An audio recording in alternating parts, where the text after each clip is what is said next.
Hello, hello, beautiful people of the internet. Hello, Dr. Vishnevsky.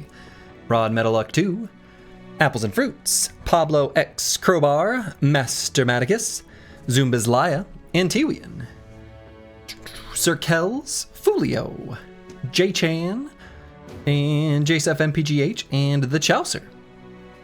The Chaucer. We're here. We're back, and the team is ready to rock and roll. Dregs 3, third time's a charm.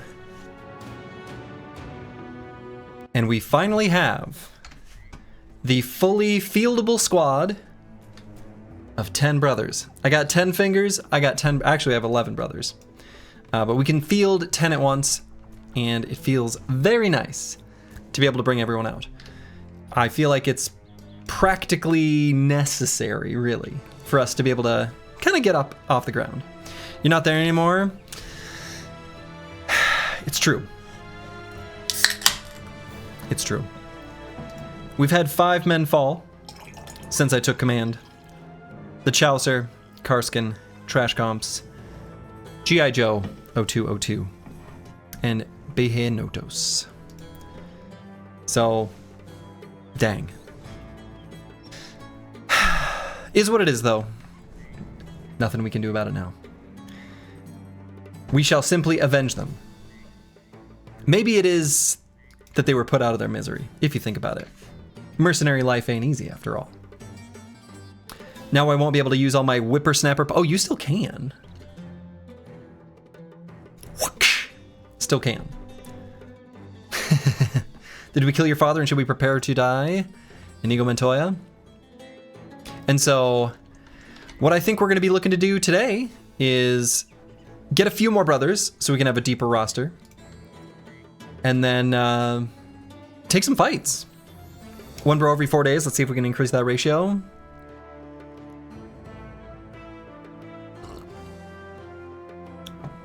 Increase the ratio. Anyway, we just came here from the south. As an update, a company strategy now that we know more about the map.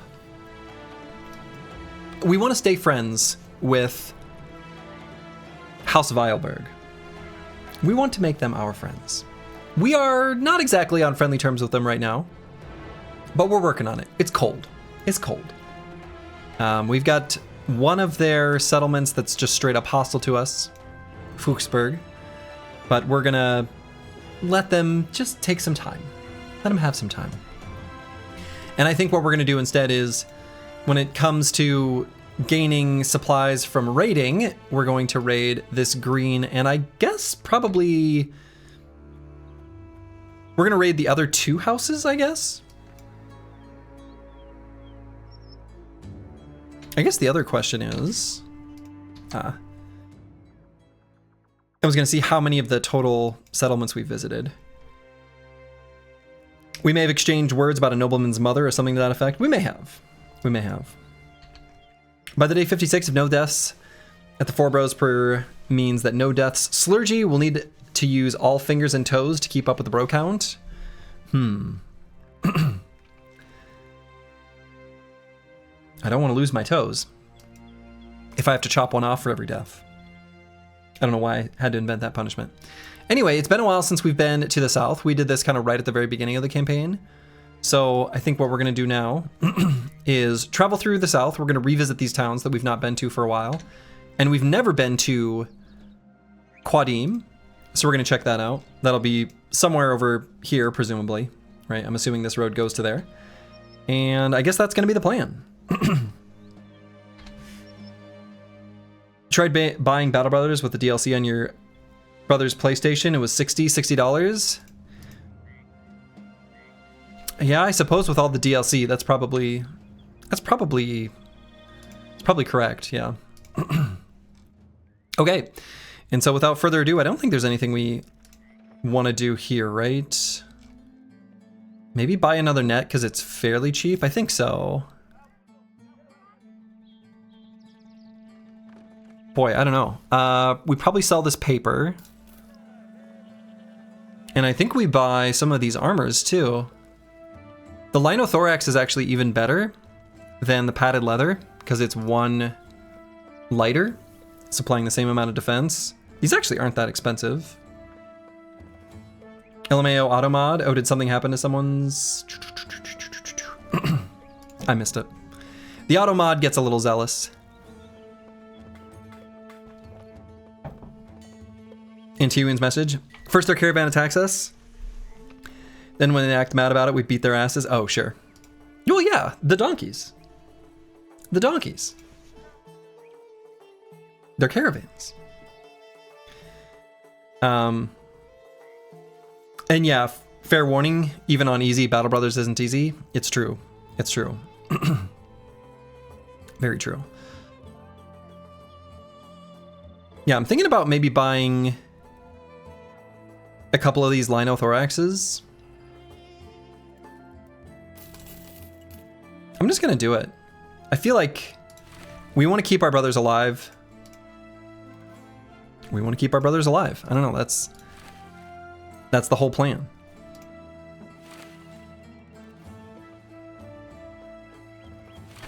And I think that's good enough for now. We've at least got the 50 armors on the back line, then the 80 armors on the front. They can take a few, you know, light hits.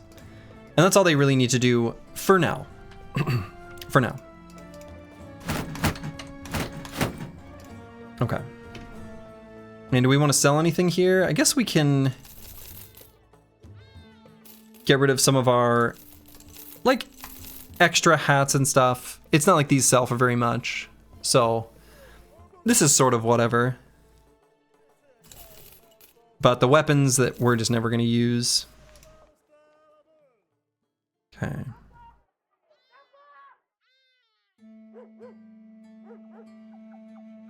And do we need to buy any food? I don't think so. All right, let's make our way to Ollery Mall.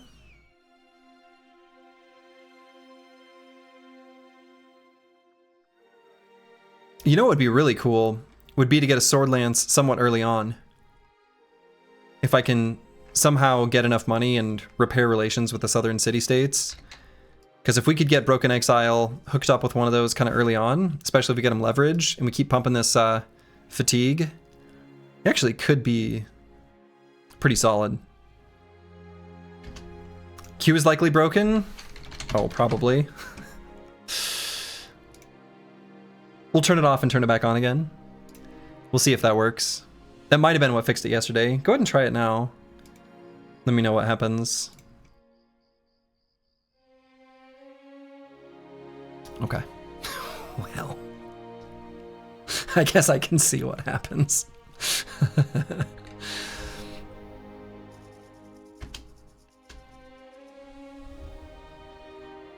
Yeah, luckily I've got 20 brothers to pull from in the queue right now.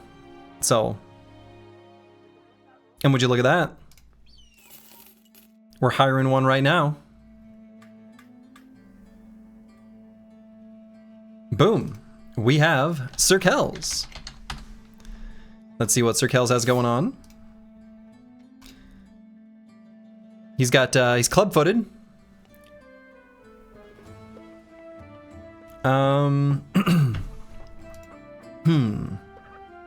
I like that we have both Unstoppable and Hammer Mastery alongside medium armor.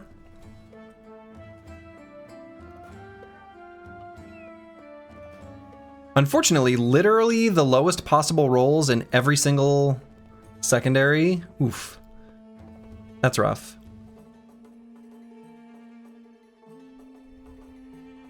Yikes. So we're at the lowest possible hit points, lowest possible fatigue, lowest possible resolve.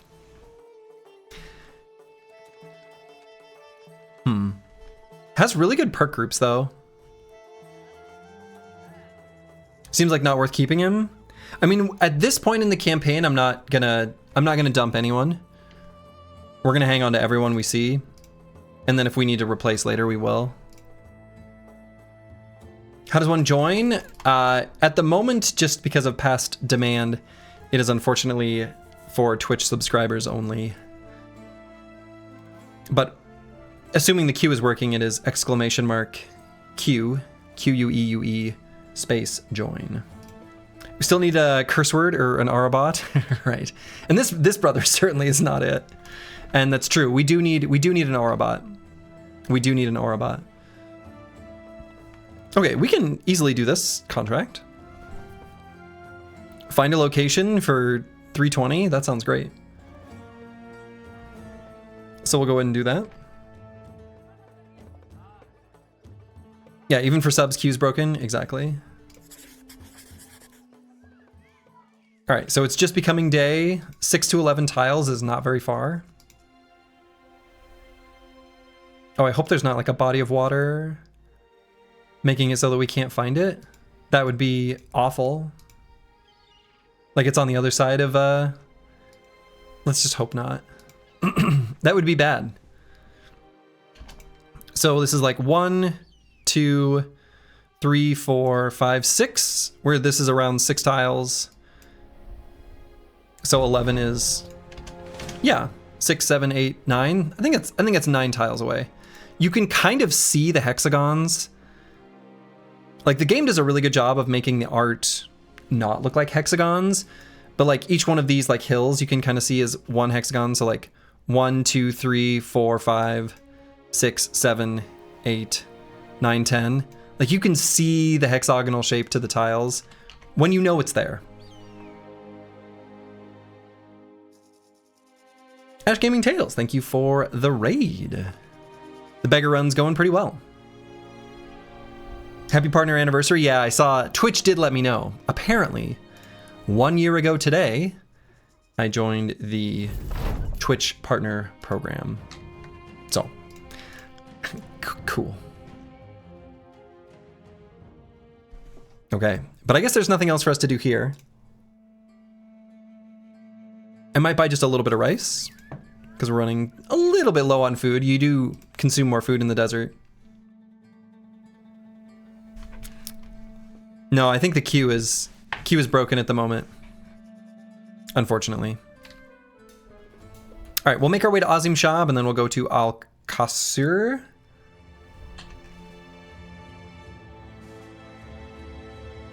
It's funny because on June 1st I started to stream and you were the person who inspired me to start. Very cool. Well, glad to have been an inspiration. And how is are you still doing the Anonymous challenge, or I haven't looked in a while. And if so, how's it going? I know you had some good starts, but didn't follow in detail.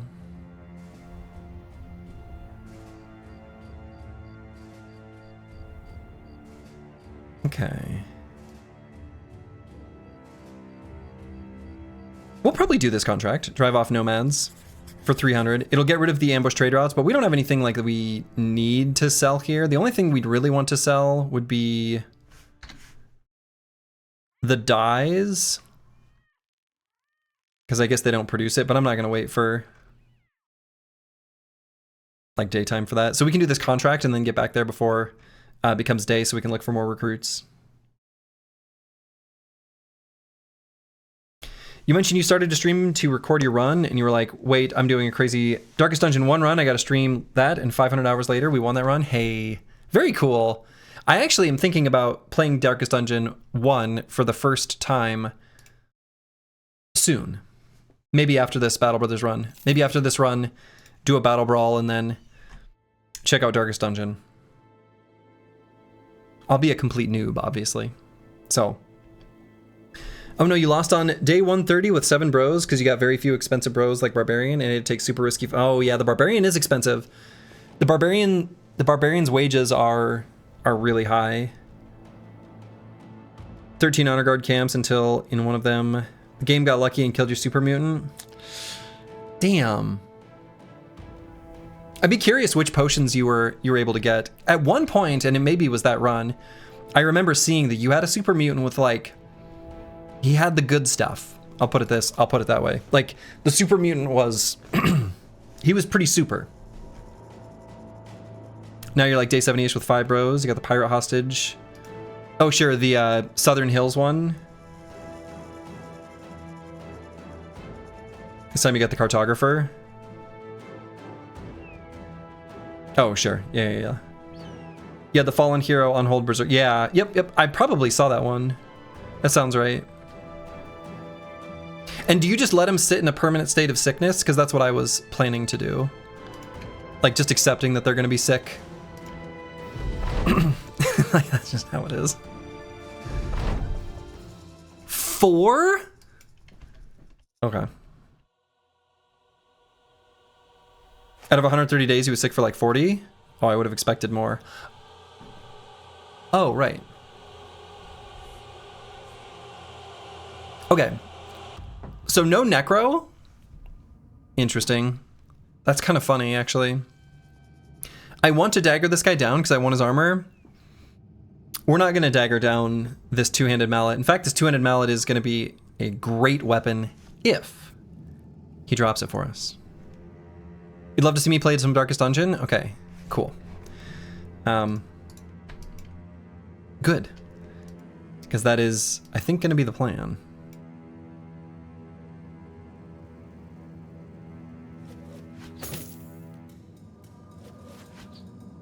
Nice hit.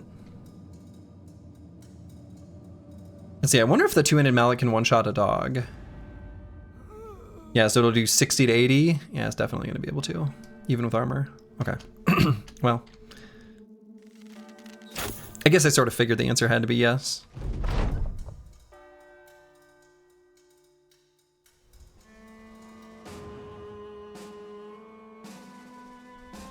You would enjoy Darkest Dungeon as well. I think it may be right up your alley. That's what people have said, and I have no reason to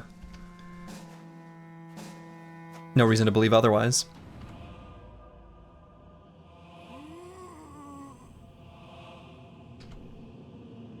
Let's do the aim shot here.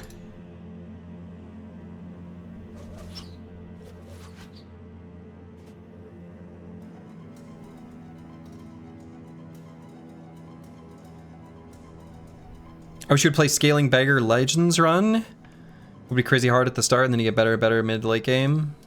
I watched a little bit of someone play Scaling Beggar like a long time ago, and it didn't really appeal to me at the time.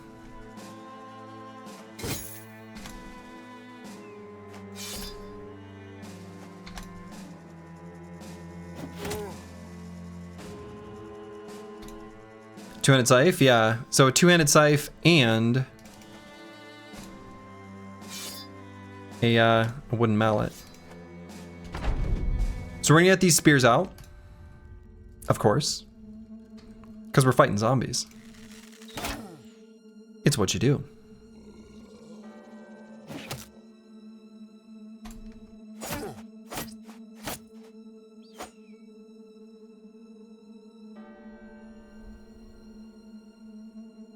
Okay, I think we'll let J-Chan take a step up and attack this guy.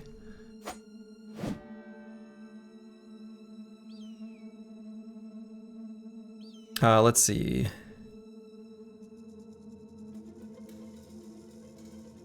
I wonder if I should put a dog down. Let's see where this guy goes first. Just want to make 100% sure that he comes up this way.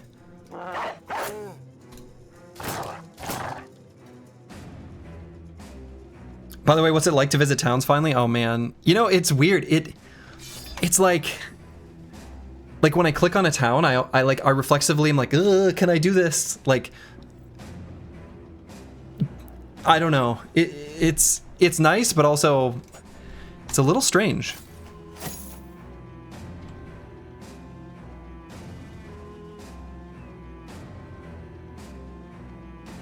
Exploiting intended game mechanics, right? So for the Scaling Beggar, you start in enemy territory, so you have to evade towns and get in safe areas and start to take missions, but you're weak. Upside is you kill a mob, you steal a perk.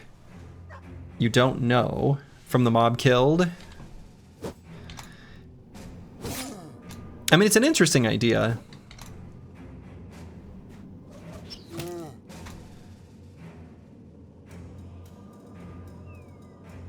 Okay, yeah, I think I go here and put a dog down. And I think the dog will do enough damage. We can focus damage here.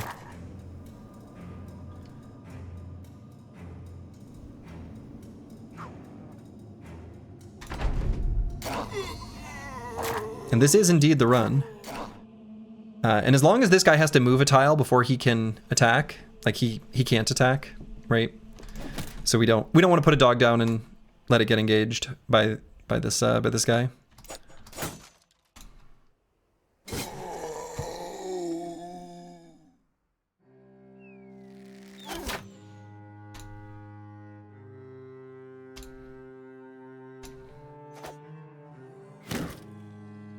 Okay. So we're going to focus as much damage as we can up here. I guess I'm going to leave Master Maticus here for when these guys stand back up.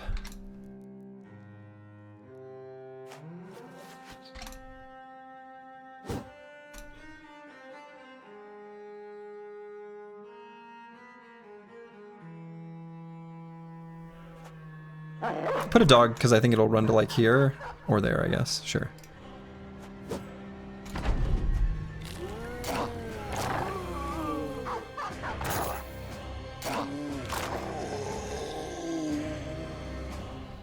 Fennec Phoenix, hello, hello. How was D&D yesterday? It was really good. Now, I guess the dogs going there does make it so that we can't... Damn, he's gonna get an attack in.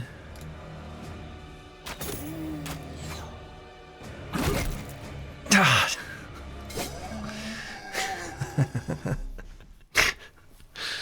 Okay. And we didn't even get the wooden mallet. Yeah, but so releasing those dogs I think was a mistake actually, because I was thinking, okay, if I miss a few attacks at the end of that previous round, it's okay. I'll just use pitchforks and push him. Well. The mallet was 6 durability. Oh, I suppose you can see that. I suppose maybe we can know ahead of time then, huh? By looking at the durability of the weapon. Is that how that works? It's not something you can control, so. Were your friends surprised when you showed up on time? Actually, yes.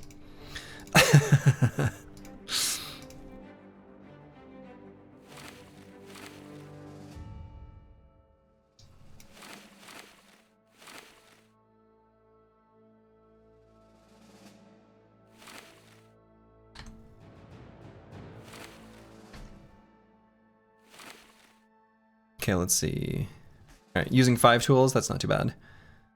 I'm gonna keep these around. I might fix up the padded leather, but I'm not sure yet. Fractured skull. Okay, I guess Broken Exile is gonna sit out for a bit. A fractured skull is it makes it difficult to fight with a fractured skull. If you can believe it. Have we checked this Camp South recently? Not recently. All in favor of Slurgy actual play, say aye. Is this not an actual play? What is an actual play?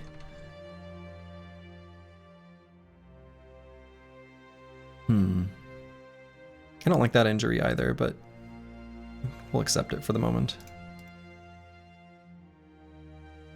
What's your top 3 favorite parts of Reforged versus Vanilla, and what do you miss? Ooh. I love the question. I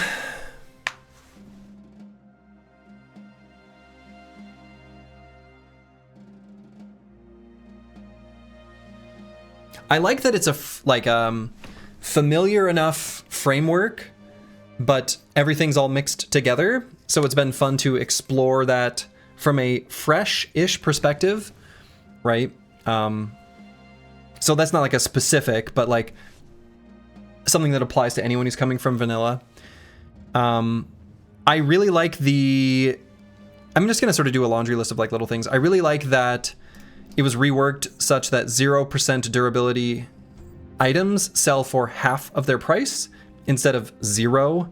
It also means that like fixing up items for resale is not really a thing you do anyway. I like the emphasis on builds generally and creating a cohesive team from what you find. I think that's kind of a cool thing. And I like the way stats are done such that each stat feels a little bit more nicely balanced. Those are sort of the main ones that stand out to me. There's lots and lots of little details. A lot of the weapons have been redesigned to give them like a little bit of personality, such that like they all feel even more of a niche, like they have a unique aspect to them that I think is pretty cool. And Zorks. Zorks are new, but zombie orcs. So,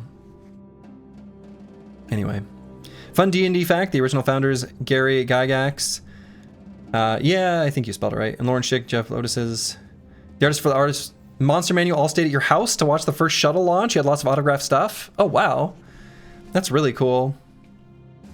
Sadly, while deployed years later, your mom sold it all at a garage sale, not realizing its value. Oh, wow. That's wild. Weren't they... Isn't that, like the Milwaukee area? Somewhere in Wisconsin, I think. Hey, I saw some short about you discussing Finnish people while you were fighting goblins. I don't know if this was what started the discussion in question, but one of the goblin lines sounds like Onea Van, which means good luck in a sarcastic tone. Cool. Perkele.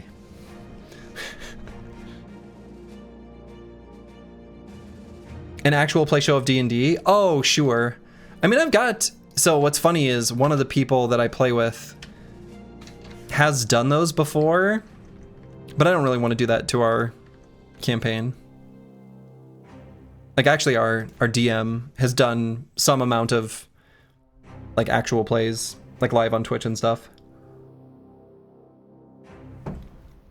Fun fact about Gary Gygax, his wife didn't believe he was spending his time at various friends' places and had him followed, only to find he was at his friend's place creating the original D&D rules. That's cool. Enemies not having hidden tiers. Yes, that's really nice. So in vanilla, like a Brigand Raider, there's like 2 different versions of it, and it's nice to have those known. So, Ananas, hello. No, you typed it correctly. It's just that the queue is broken right now. I'll turn it off and start it back up again. We'll see if it works. Heartbreaking thing about what was sold is you had some original dungeon modules. That's so cool. That's really cool. Gen Con convention.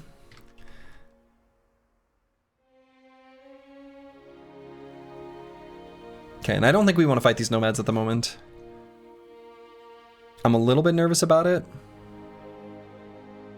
I mean, I guess they want to fight me. Maybe I should.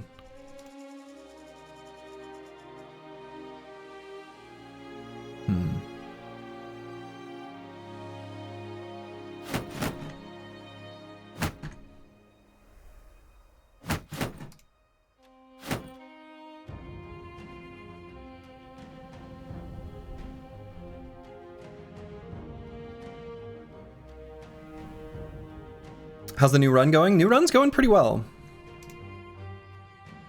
Alright, so let's level up apples and fruits here. Is gonna be a hammer row. Let's get the resolve here. Yeah. Nomads are still kind of scary. Yeah, they're still really scary.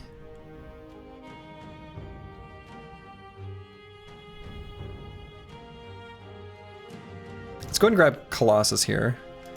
So they're really scary.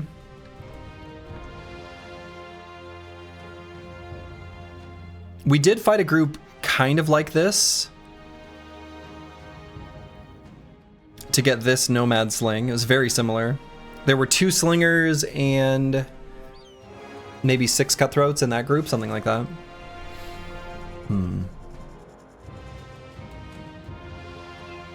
Guys with gifted subs can join the queue too. Yeah. It's just that it's not working. Try typing the command in like, I don't know, 5 minutes and it might start working. Your only claim to fame in the D&D world is you played at a table where Jeremy Crawford was the DM. The guy was a douche. Who's Jeremy Crawford? Do I know who that is? I think I do, right? Yeah, he worked at Wizards of the Coast. Huh. And he was a jerk? That's too bad. I hate it when that's the case. That commanded 5 minutes. He created the rules? Okay.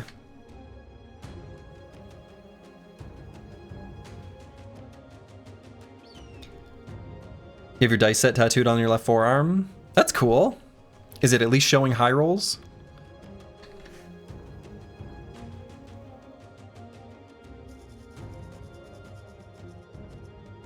Let's see, if Sir Kel's gonna be standing here, I should give him a shield.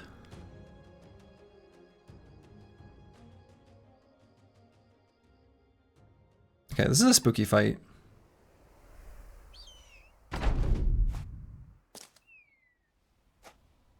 I really want this reinforced wooden staff.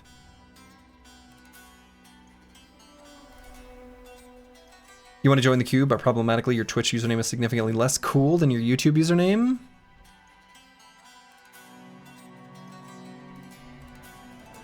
I mean, a phoenix is pretty hot, so that checks out. The D4 is a 2, the D20 is a 7, and the D10 is a 5. Also, like average rolls. Okay, I think we're going to wait across the board. We're probably going to scoot and shoot here, but we're going to wait and see what the slingers do.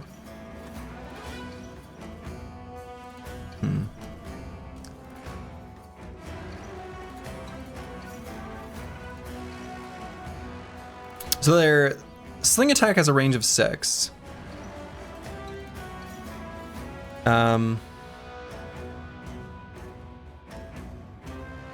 So even if we scoot and shoot, they'll both be able to sling twice.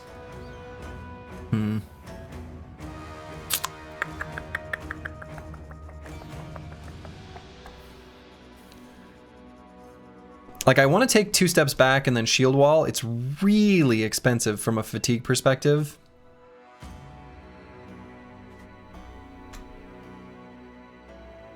Like to do it in the sand.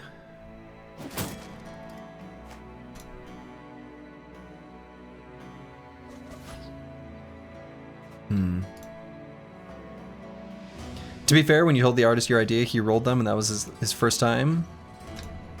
That's a good way of doing it, though. That way he can also, like, see the perspective. Like, I don't know what the orthogonal numbers are. I'm assuming that shows up in the tattoo.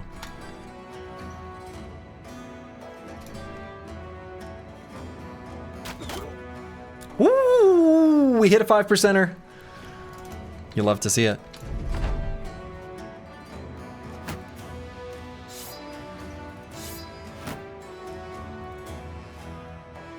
Huh. That was weird. So these guys both waited. These two spear-walled. I mean, we're just going to engage these two fools. Huh.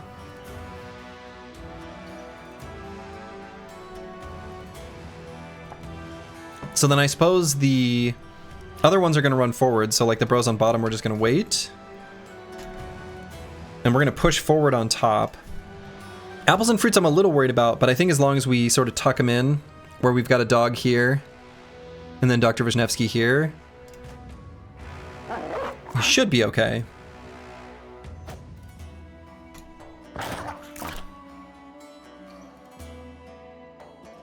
Is the Phalanx Dream still alive? The Phalanx Dream has been on the struggle bus.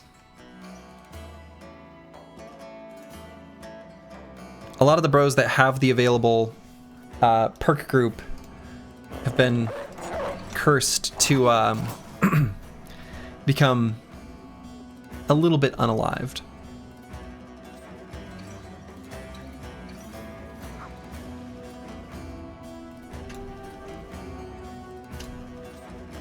So I'm going to move Sir Kel's here just to get out of the way.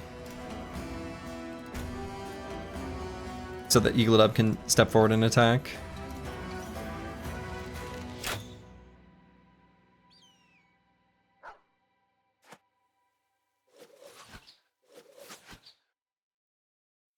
Spooky.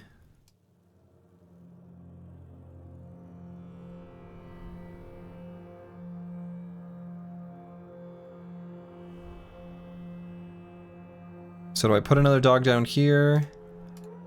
I could also put a dog down in the shield wall.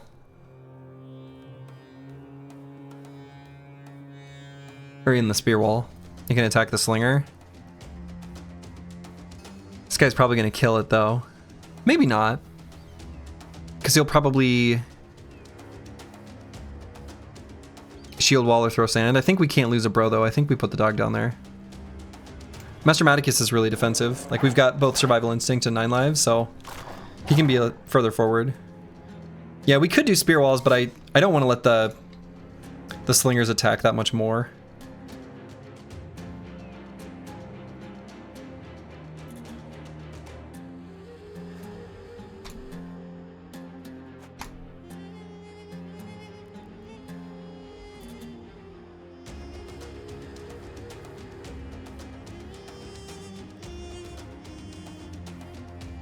Yeah, as long as this guy can't attack next turn.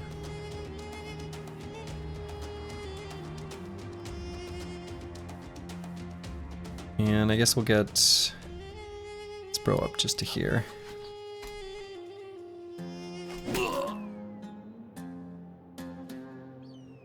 Nice one, Sir Kells.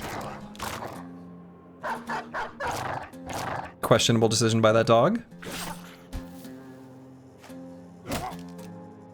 Ow.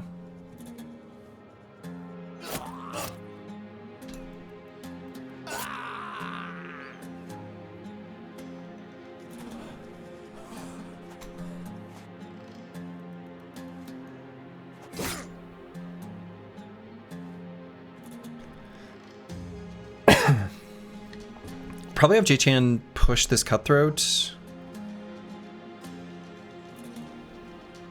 Yeah, because I don't want him to attack Antiwian again since he hit him in the head.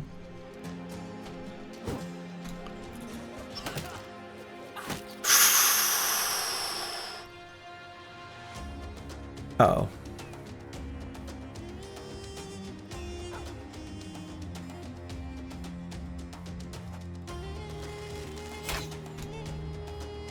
Alright, we're gonna let that guy die and then we'll move forward with Tasman and attack this guy. So Master Maticus, let's push this cutthroat out of the way. Because the Adarga doesn't have a push. Dr. Vishnevsky's gonna be in a tough spot next round.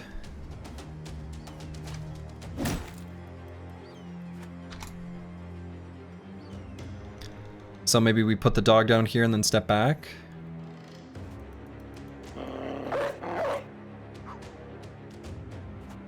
It'll get this guy crowded.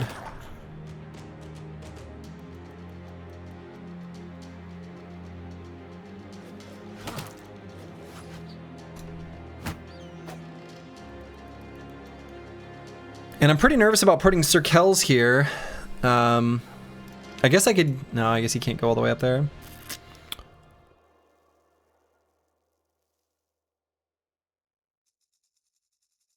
I mean, this guy will be crowded... Right, I'm assuming this is affected by crowd. Yeah. So his accuracy is going to be pretty low.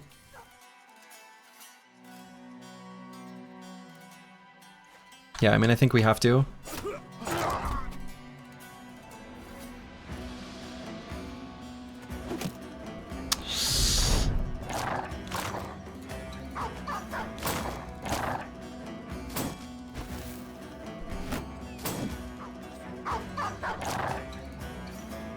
Okay, so we're gonna go here and we're gonna push.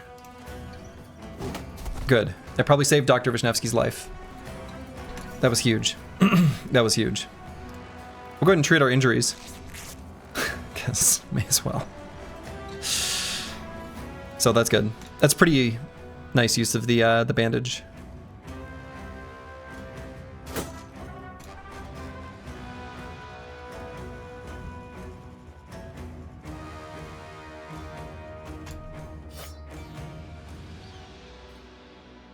No Phalanx early retirement, not this time. And yeah, the dogs have been really good in this fight, for sure. And I think on Sir Kells I should just shield wall, especially since we were distracted, doing less damage.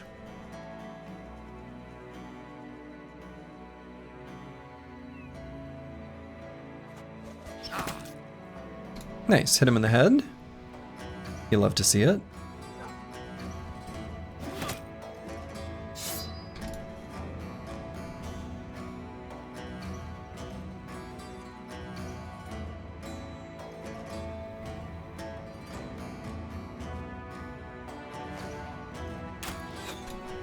We're starting to run out of like offensive power for like bros that can safely move up and attack. Kind of relying on the dogs quite a bit. This guy could technically kill with one shot to the head on Antiwian, so I guess we can't move forward. I guess Antiwian kind of can't do anything. Just press that blue skip turn button, I guess. Apples and fruits can go here. One spear shot isn't going to kill him, even if it hits him in the head. So we can at least get this around here. Resolve check. Yeah. Jamnuska, thank you for the congratulations. Much appreciated. But yeah, sometimes the doctor needs saving. The doctor can't always be saving others.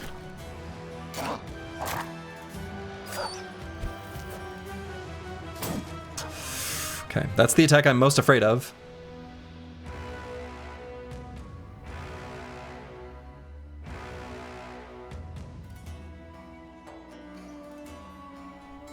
I'm going to roll on the assumption that we're going to move forward and attack once, and even if we miss, we're going to be able to kill so that Tasman can back up. Okay, we're going to back up anyway.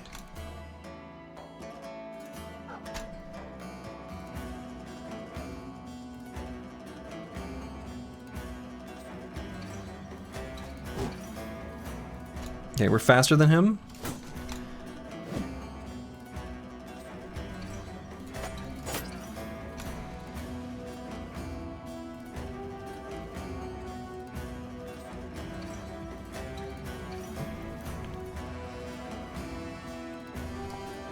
Yeah, and T-Wing's just got to stay here.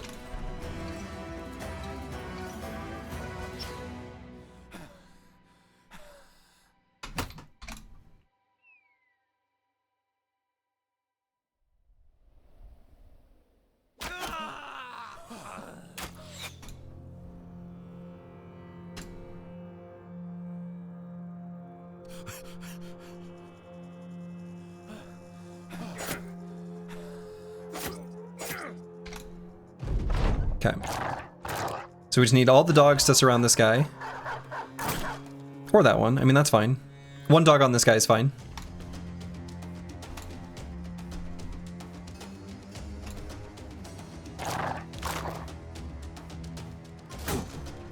He's very surrounded, very crowded.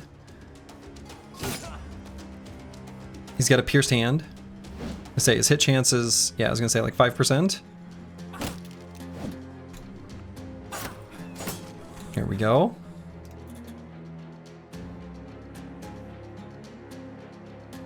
Help, you've been gaming for 6 hours straight and you can't take a break to get some food. You're in the good lobby, can't leave now, can't leave now. You playing some Beyond All Reason, I assume is what that means.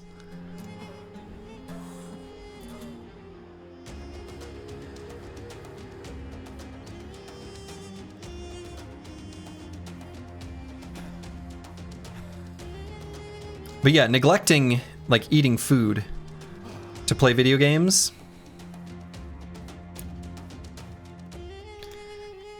couldn't be me. I've never done that. And then suddenly been like, I'm so hungry. Never. It might be useful if you're fasting. True. All right, whew, spooky fight. Disappointing that we didn't get that weapon. Also disappointing we didn't get either sling. Damn. It's a good way to lose weight. Yeah, if you just don't eat at all, I guess that does do the trick. How's Mango doing? Mango's great. Actually, Mango went to the vet today. He's a good boy. So that means this morning I had to, when I let him outside, normally I just let him go to the backyard and do his thing. But this time, no, have a few crowns.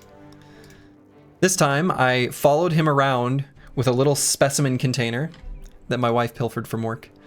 And I just like ran behind him, and like when he lifts his leg to pee, he's almost like, am I doing something wrong? Like, why are you running at me? Like, is this okay? And then he's sitting there peeing, and he's looking up at me like, what are you doing? And as he's like pissing on my hand as I'm trying to get some urine in a cup. Anyway, I did eventually collect enough.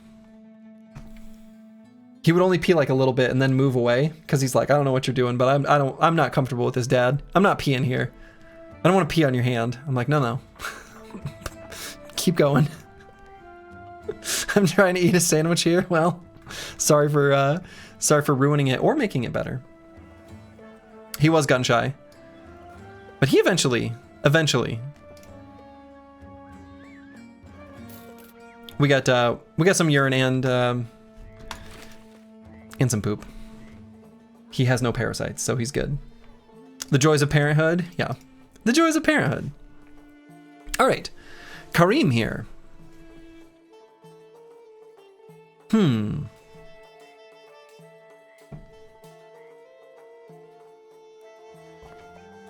All fun and games till he pisses on your hand while you sleep. I hope he doesn't. This has been like some sort of learned behavior. Ranged bro? Yeah, actually, I see an interesting path with this brother that I'm thinking about. All right, oh yeah, so who is this? This is Squigs. Wonderful. So you guys are all saying things that I think can work together. After this story, half of the company dogs randomly left, yeah. Yeah, so he's got great fatigue. And what I'm thinking is throwing weapon plus shield in the phalanx with Weapon Master. Oh, it's working. All right, the queue is going. Wonderful. Ananas, if you're here. But yeah, I'm thinking about making this a phalanx ranged bro. You know? Why Weapon Master? So that he can basically be like frontline-ish and then use melee weapons. It's kind of what I'm thinking.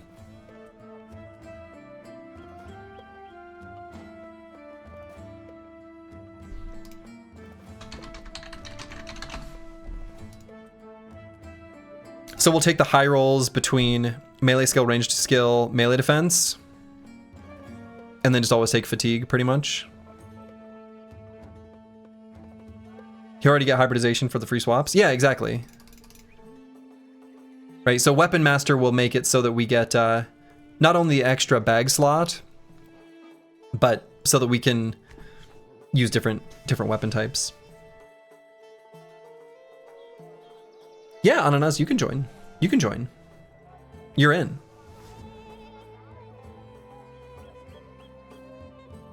So yeah, we'll get hybridization, and then some of this stuff.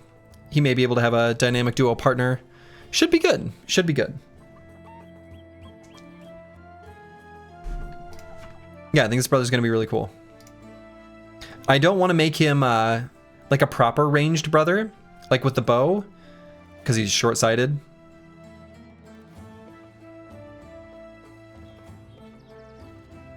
So like, I think the shield and throwing weapon kind of makes sense anyway because of this trait. That would be short-sighted of you. Exactly. Cool. And we've got some brothers who are injured, so it makes sense to keep this deep roster rocking and rolling.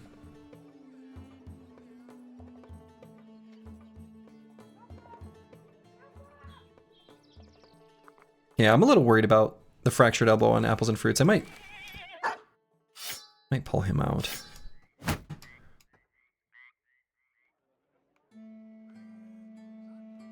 Yeah, Dr. Vishnevsky, I guess I'm going to leave in, but I don't really like his situation either.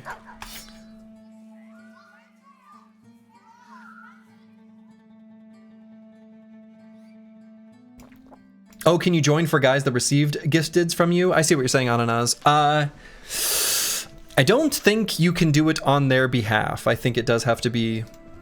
The way the queue works is that particular participant has to be the one to type it.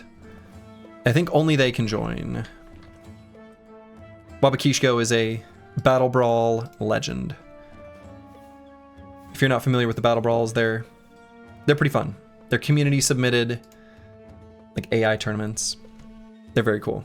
And by AI, I mean like, boy, that term has been overloaded now. I mean CPU controlled armies that they draft. Anyway. Hello, Wabakisho. Hope you're doing well. Who was the champ of the last Battle Brawl? I think it was... Who was the champ of the last one? Was it Rufin? No, Rufin's did well. Who did win? I actually don't remember. I'd have to go and look.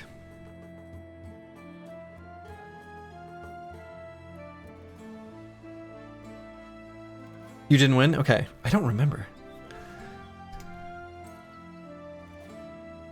Okay. So Dr. Vishnevsky here. We could grab Survival Instinct while we're leveling up. I think it's not bad.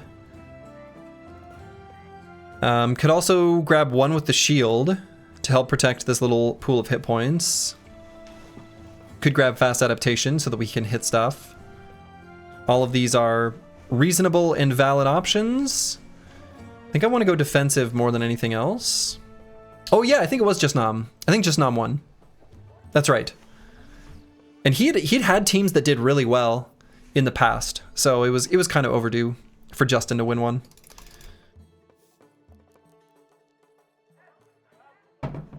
Okay. But he's not able to tune in much in the evening streams because I think he's in like Vietnam. So, not a time zone that works for him when I'm streaming in the evening. Yeah. I think it's where he's from. Probably one with the shield. It's a pretty good perk, right? Especially since we plan on leaving this shield on this brother. Like, it's really good defenses.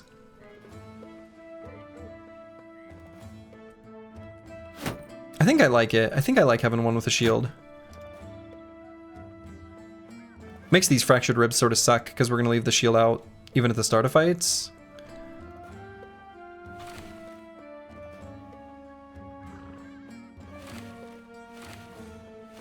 But I guess it's fine.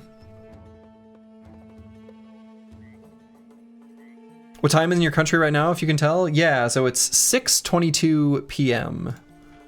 right now in central time zone of the US. But yeah, I agree Broad Metal Look too. I think one with the shield is actually like a pretty good perk. The ability to be selective about which body part you're protecting is actually like really cool.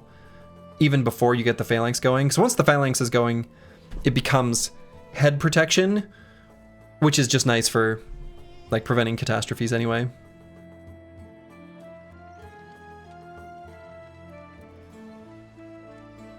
$1822 in military, if you're right.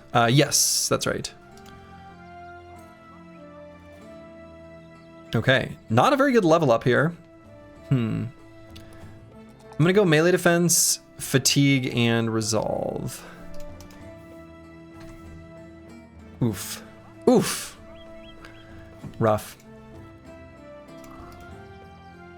And T-Win's gonna take Promise Potential. We take Promise Potential on every brother.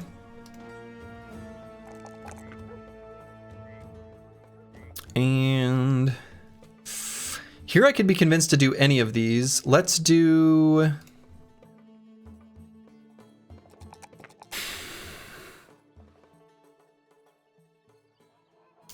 Yeah, either HP or Resolve. Man, it just sucks having such low stats for both. Like, I feel like both are dangerously low, you know what I mean? Like, the Resolve is dangerously low to go to Fleeing, and HP is dangerously low to just get, like, unlucky and fall too quickly. Yikes.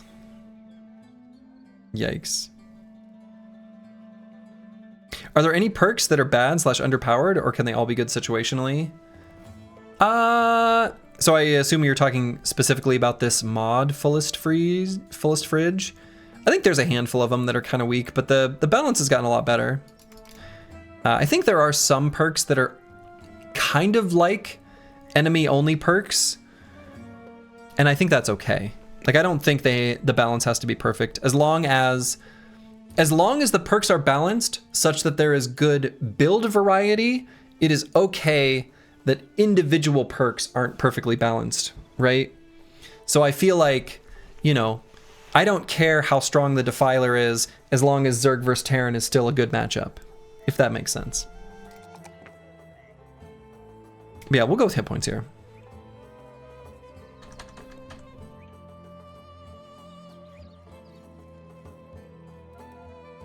And then on Weslar here, let's go ahead and grab Entrenched if we're going to be a hybrid.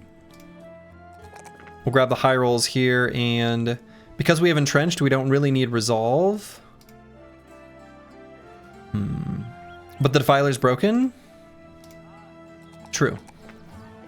Just grab this high roll of hit points. Yeah, we're definitely going to get hybridization on this brother too, because he's actually like really strong. Does Backstabber affect ranged attacks? In vanilla, no, but I think it does now, actually. I think it might. In the mod. I think it might. But I don't remember for sure. So Reforged has perk groups based on brother's background. Yeah. Depending on the background, there's like a probability for them to roll. Actually, it's all based on a spreadsheet. Here, hold on. Let me find a spreadsheet. Yeah, actually, this one.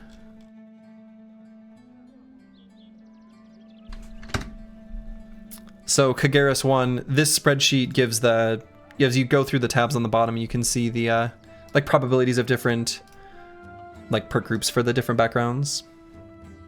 In your mind, almost all perks can be good in some situation in the base game, with something like Pathfinder is good in almost all situations. Yeah, and I mean even in vanilla, there's a handful of perks that are like kind of the standout winners.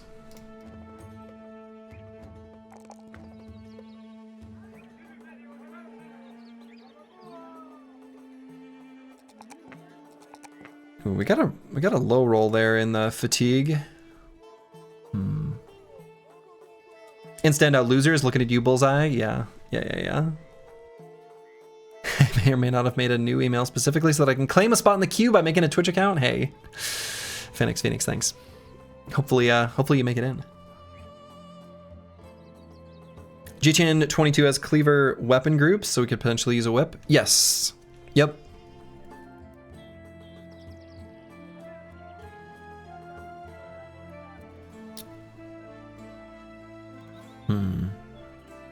What weapons does he have? You know, honestly, I think with the mace, even though it's a low roll, I think I'm going to take the fatigue here anyway. The thought is, we really want to, if we're going to make this guy a Phalanx bro who has mace mastery, we really need this fatigue to be as high as possible. And we want to be able to apply stuns and have shockwave take effect, because it's just a really good damage malice for the enemy team.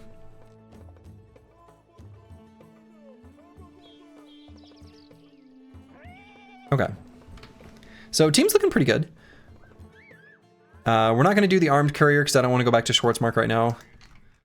We're going to step around this Red Sands camp just to see what's there, but it's probably going to be too strong for us. If I were to take a guess.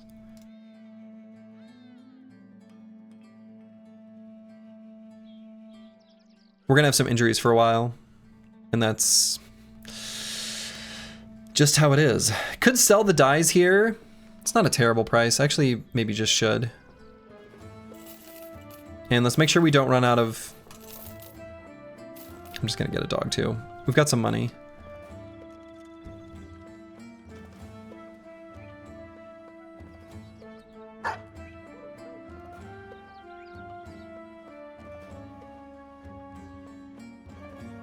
Okay, and we bought some tools and ammo. Just seems like the price was all right. We don't want to run out.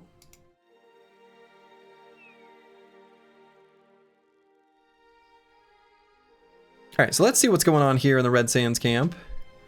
What? Oh! Okay, this makes sense. I understand how this happened. This is very funny. So, the camp's composition was changed when we accepted the contract, when we were still just babies, and it has remained like this even though we canceled the contract. I wonder if that will count towards this ambition, because we're busting a camp that isn't a part of a contract.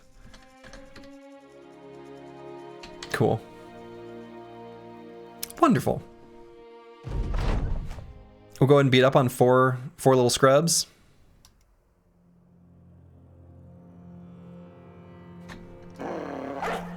The ambition shouldn't care. Yeah, I wouldn't think so, but I don't, you know, obviously I don't know for sure. Contract camps count, don't they? Not normally, no. For that ambition? No, I think it's got to be one you find on your own. Oh, I shouldn't have moved there. I should have gone here. That way I lost the entrench bonus. Whoops. That was a little baby misplay.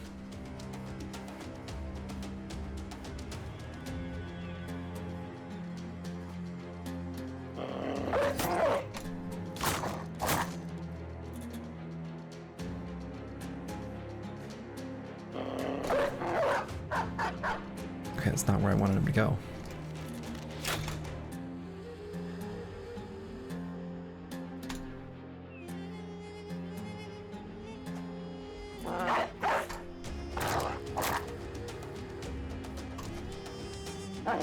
We're mostly letting the dogs fight this one. They're better than our bros anyway.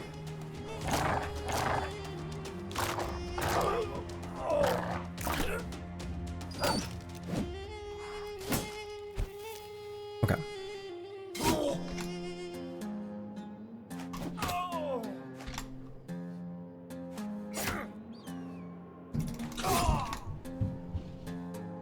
Darkso add a Houndmaster perk that lets you control the dogs. Oh, that's a cool idea. There's already the Houndmaster, like background, right?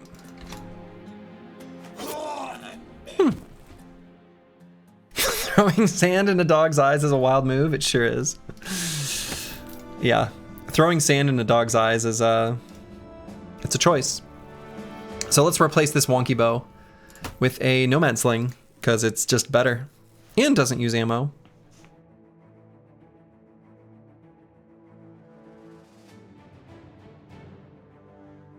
I think it's slightly less accurate, like at range, right?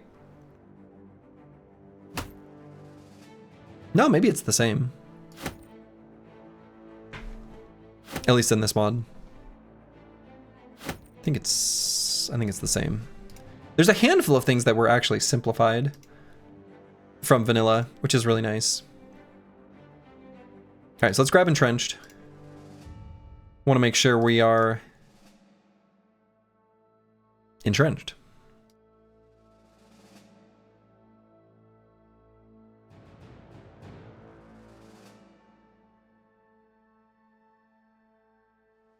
Okay, so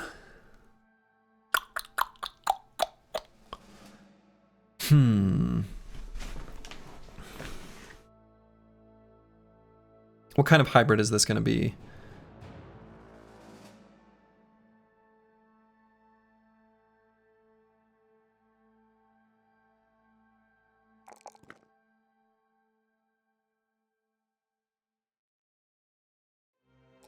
We always take ranged attack. I'll skip the melee attack and grab fatigue. Yeah, I think this brother just doesn't have great options for melee attacks. So I'm gonna skip the melee attack, even though, I don't know. Maybe that was wrong. But if it's wrong, I don't want to be right. Okay, so that one does count. Nice. So our renown is getting, hey, almost into positive numbers. You love to see it. You love to see it.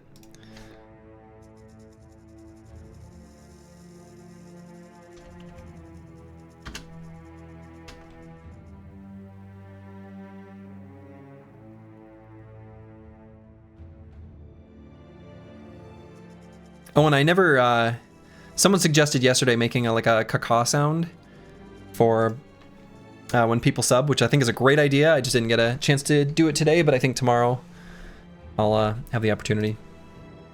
Okay.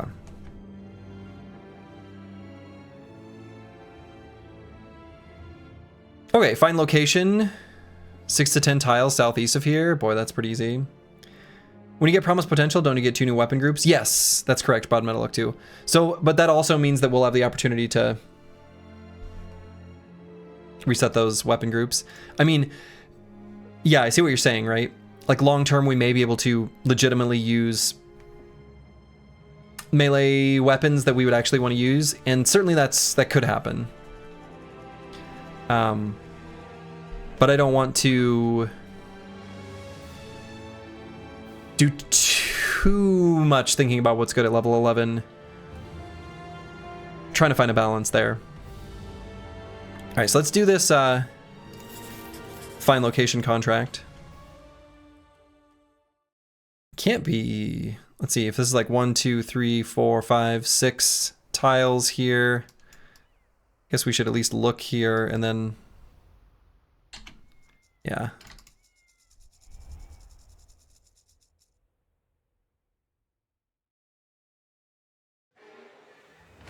Ah!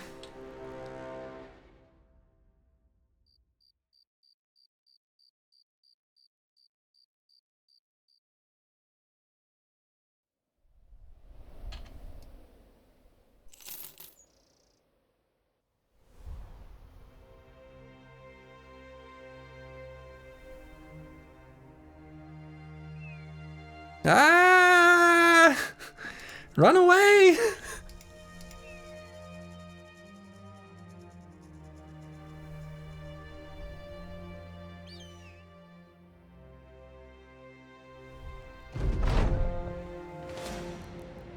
Oh, wow. Well, it's like a newly created one. Interesting. Okay. Good lord. Because of you, I started Reforged. He played Vanilla 1 campaign day 300 or so. Most of the content all on all easy. Here you're on advanced, you're getting owned? Yeah, I mean, that happens. And yeah, no, Broad Metal Look 2, you can always suggest things. I don't have a no backseating policy or anything like that. Like, I like when people suggest things. Again, and I've said this before, my only rule is that you just don't get upset if I don't follow your suggestion. I might even think, and this is not any specific thing, like just in general, I might think your suggestion's a good idea, and I just don't feel like doing it. In certain situations, anyway. And yeah, those snakes are super fast. And I don't know if the location, like in vanilla, beasts just like spawn out of the ether. I don't know if the way they're reworked in the Crockpot submod for Hardened, if it works the same as, like with the Beast faction was reworked such that it spawns units out of caves, kind of like the other factions like Goblins and Orcs do. I don't know. So maybe if they spawn units, they only spawn them of the type that they have there anyway. So maybe that does mean it's snakes. I don't know.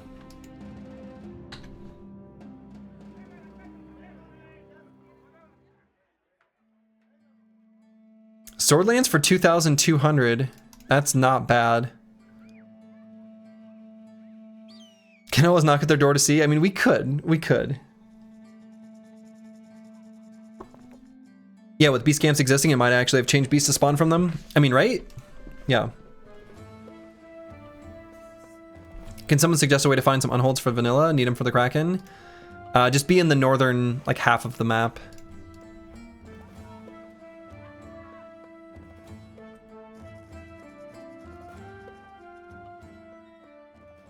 That's for 2.3k. That's not bad. It's not bad. It's not bad.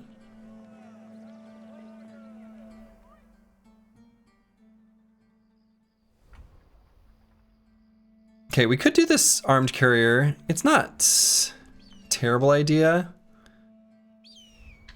Or we could continue on the way to Qadim.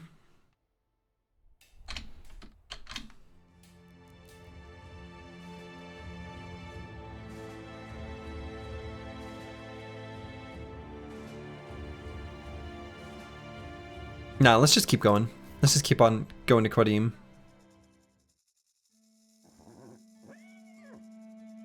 And let's buy just a tiny bit more food. These price hikes by big store lands are honestly getting out of control. I just feel like it'd be a nice power spike to get one early. That's right, the arena will be in Qadim, and so this is true in vanilla as well. If you see the southern city-states, the one with the green flag is always the one with the arena. So in this case, we would know it anyway by process of elimination, because the other two don't. But we don't even need that. The green flag is the arena one.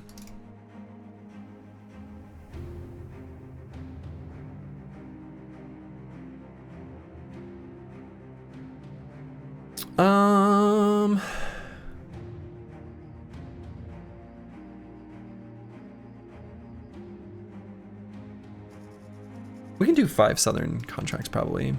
Arena ambition, yeah, we're not doing that. I mean, the team is unlikely to be able to succeed at any arena fight. Yeah, we're probably not going to do any arena fights.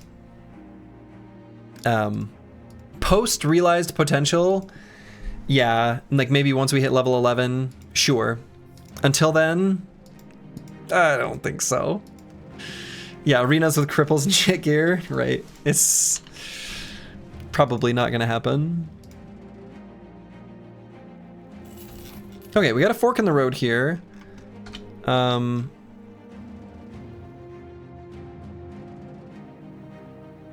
Yeah, probably one of these is Al Naka and the other is Qadim. Let's just head to the corner one.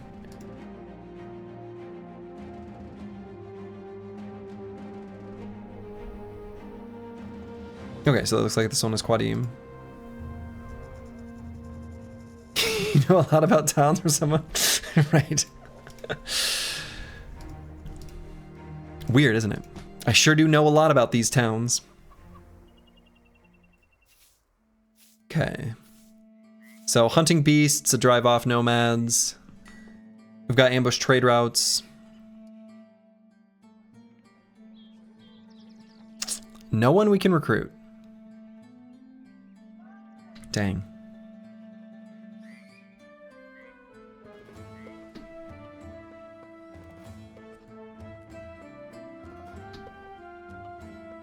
We'll look at what the arena fight is, but we're probably just not going to do it.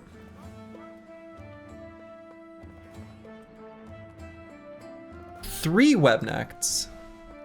No, I think we still don't. Even if we brought our 3 best brothers, I bet we still can't do that safely. We're just not accurate enough.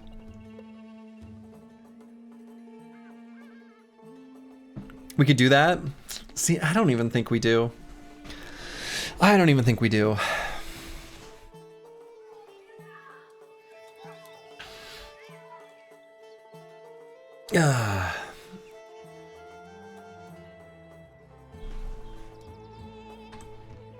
Yeah, I don't think so. I think this is still too much. Still too much. Just put those arena collars on your 3 best dogs?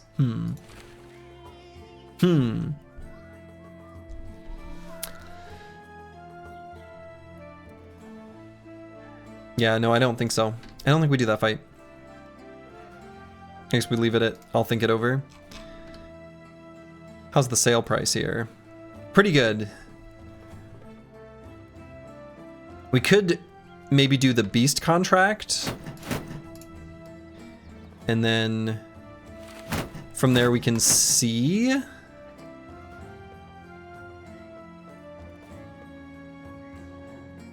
what the prices are.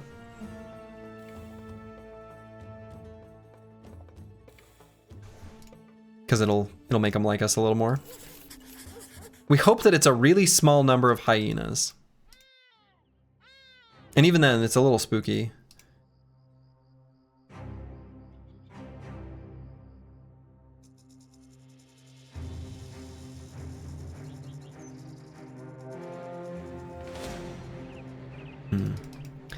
If it's snakes, you're screwed. Hyenas, 4 to 6.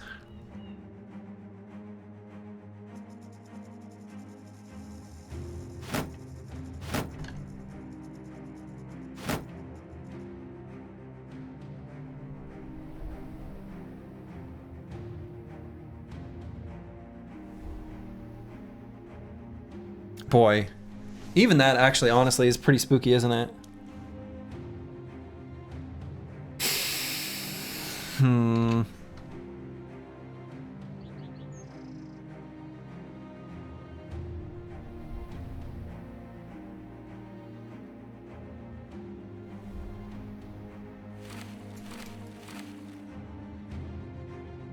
Think of the EXP. Yeah, it won't be nothing.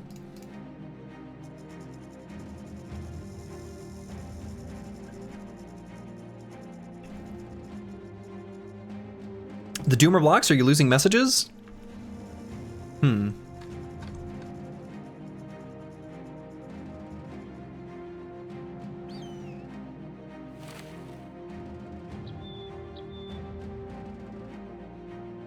Probably should farm the... Yeah, probably. Farm zombies instead of the southern...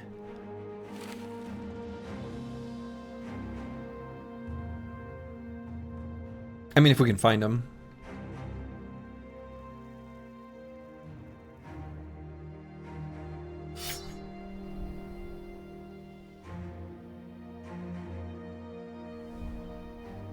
You're not losing messages, it's working as intended. Wow.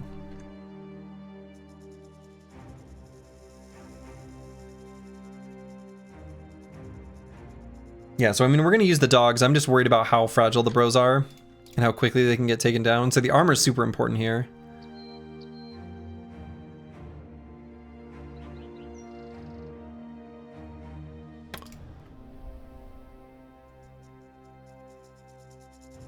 This is spooky.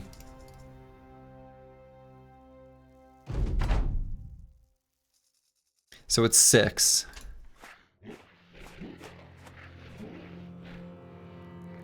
All right, so they've got 11 AP and a 4 AP attack.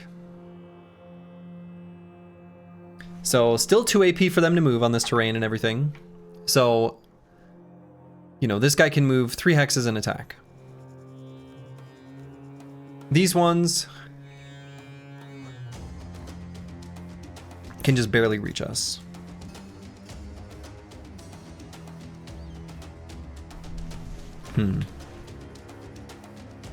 I don't see us not losing a bro unless the bros start hitting. Yeah, 6 is a lot.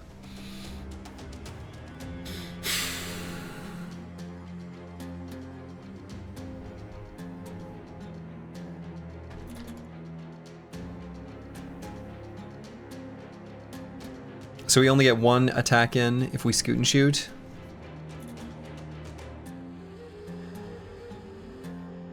I can't handle another 2-hour video.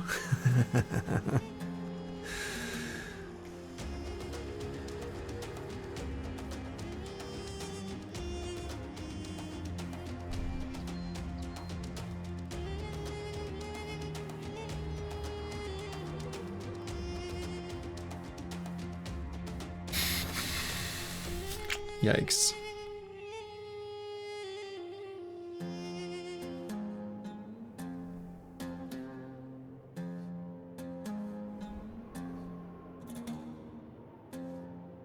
I mean, I could just run.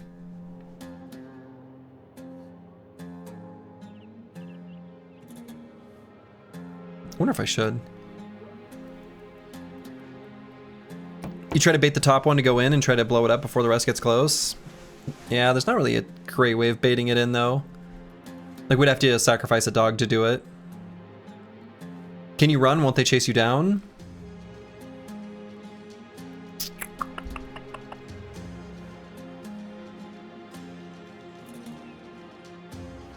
I think, actually... I don't think so. I think if we run back 4 hexes... I think we can run.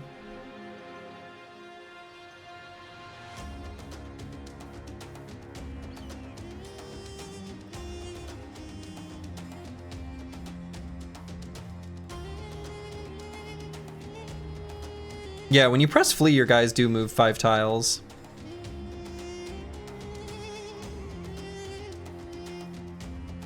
Do we have anyone encumbered? Yes. Dr. Vishnevsky cannot run.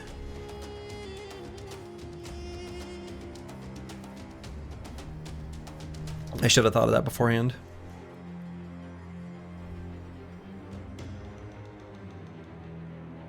Actually, now hold up. He can still move the 5 hexes on this first turn. And then I think he'll be out of range, of vision range.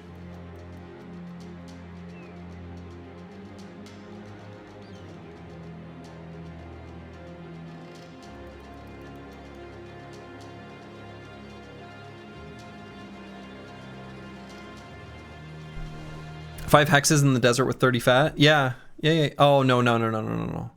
Also, the encumbrance. Never mind. I'm an idiot. It takes 8 for him to travel. It'll take 8. So we can move 4.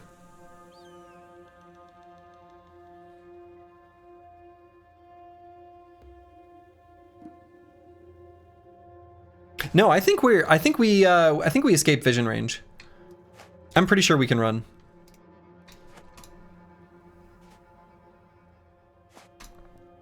I'm pretty sure that's true.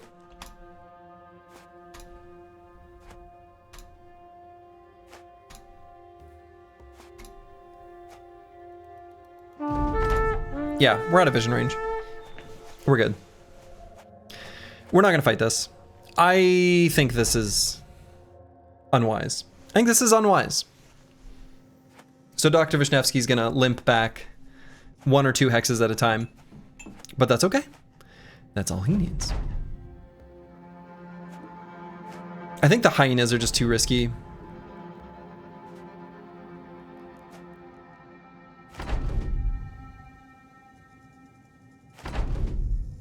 I'm done throwing bros away. We don't do that anymore.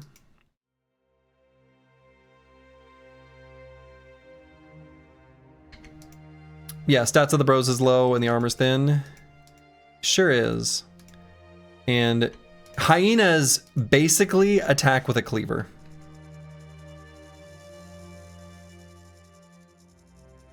Yeah, too high a potential for morale cascades. Yep. Some of you may die, but that's a risk I'm willing to take. Yeah, that fight didn't seem like a good idea. The chance for morale cascade is definitely lower than the previous run. Like, we've got better resolve. We're doing much higher than it in the last run. Partially, we just started higher, and I've also had the opportunity to level it up in levels where it feels like it makes sense. Would you have done it if there were 4 hyenas?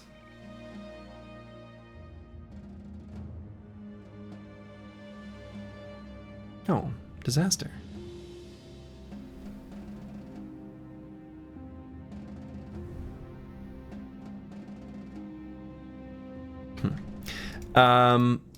I think I would have done it if there were 4, yes. That's a little easier to handle, I think.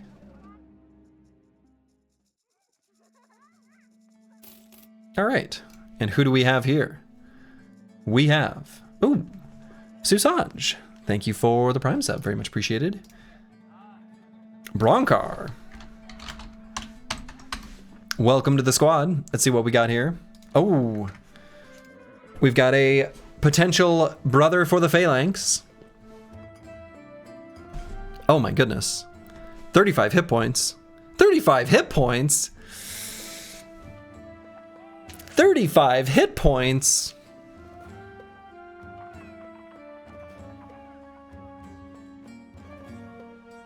Yeah, and a bleeder?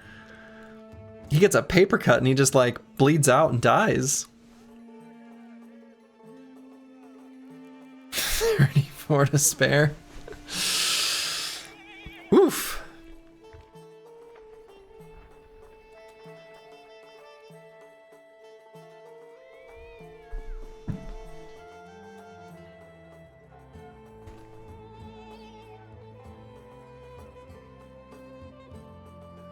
Well.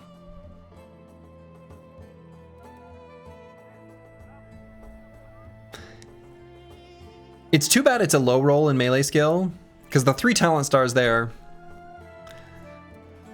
like, his talent stars are in a good spot. It's just his stats are so low.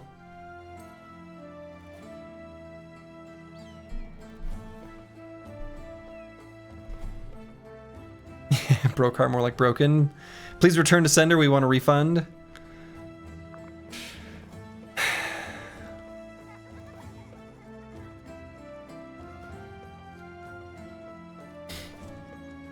He's got resolve.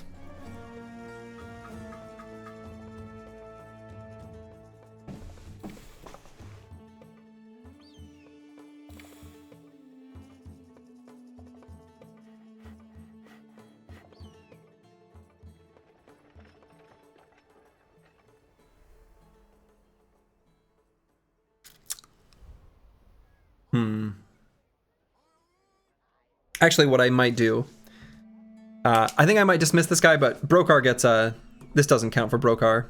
Brokar will get the next one. This would be as if I didn't name him.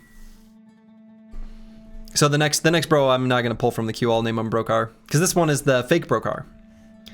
I don't even think I'm gonna bring this guy into the squad. Like, this is too much of a liability to even field on the battlefield. Like, I don't even want him in the roster. I don't even want to put him in the mill. I think we've got at least a few bros. Like, yeah. Yeah, we're not desperate for brothers. Like, we've got at least a full squad that we're able to field. I don't think we want him. But 3-star melee attack? 3-star melee attack. It's true. It's true. It does have 3-star melee attack.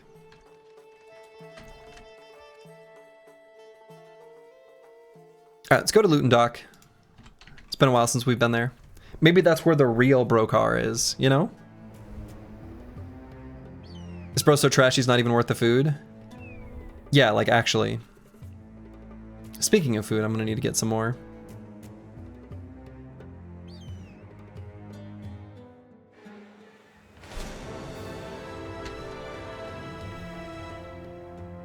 Yeah, we're keen to do this fight.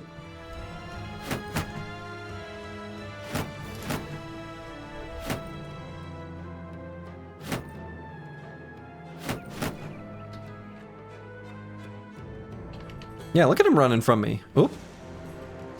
Oh, and that one too. Yeah, this is good. These are good fights. Hopefully we don't take too much damage here.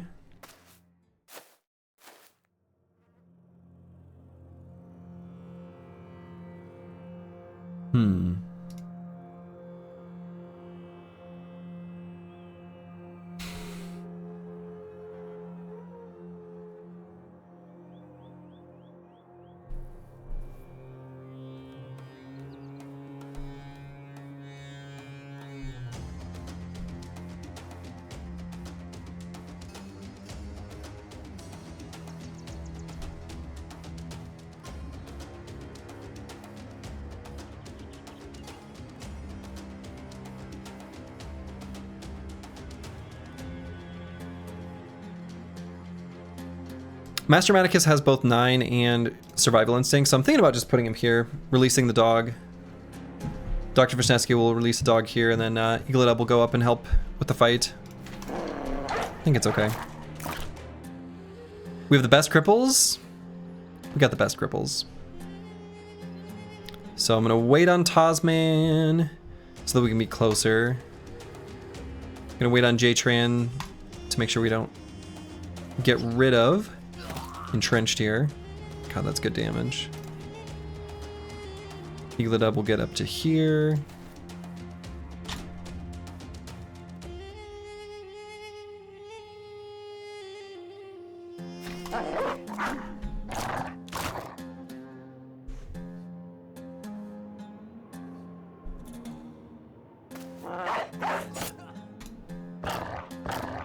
Good boy.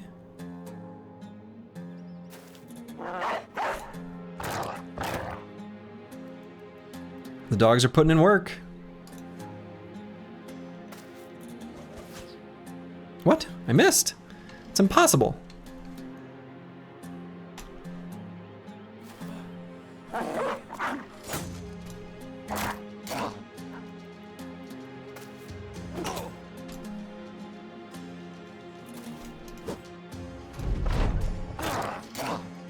Putting out a lot of DPS dogs per second. Finally, a measurement I can get behind. Look at these dogs go. The thing is like dogs in the early game are so good because the actual like dog attack, and this is true in vanilla as well, is one that has absolutely abysmal armor ignore, right? So they'll chonk away at armor a little bit, and then otherwise they do like pretty good hit point damage once armor's completely stripped away. And so late game against armored enemies, the bite is like practically irrelevant, right? They're mostly there for surround bonus and they don't really do anything else. But early game, the bite does legitimate damage.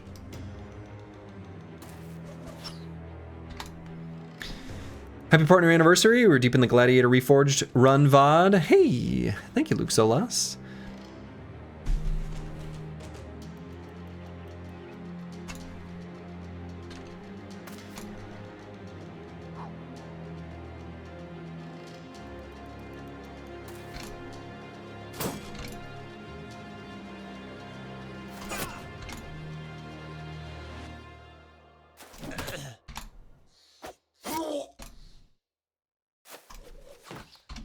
I missed.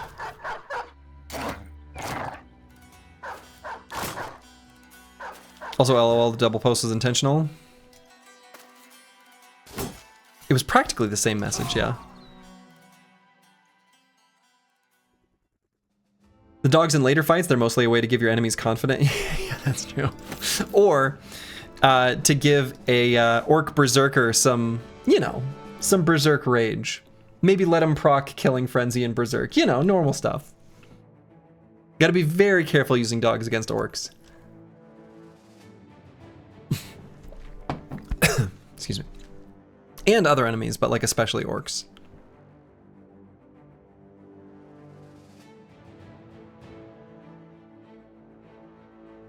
I'd probably just rather use the Nomad Sling over the bundle of crude jabs, don't I?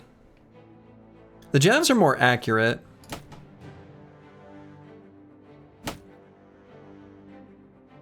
And they do more armor pen, but this I can attack twice with.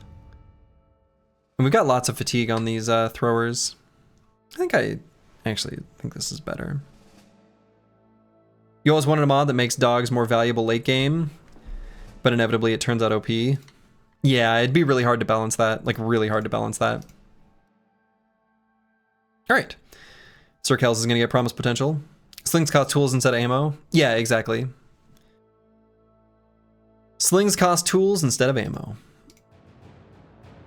And so I'm gonna say this is like a proper hybrid. I think with Unstoppable, medium armor, hammer mastery, we have a melee weapon option already sort of like lined up and ready for us.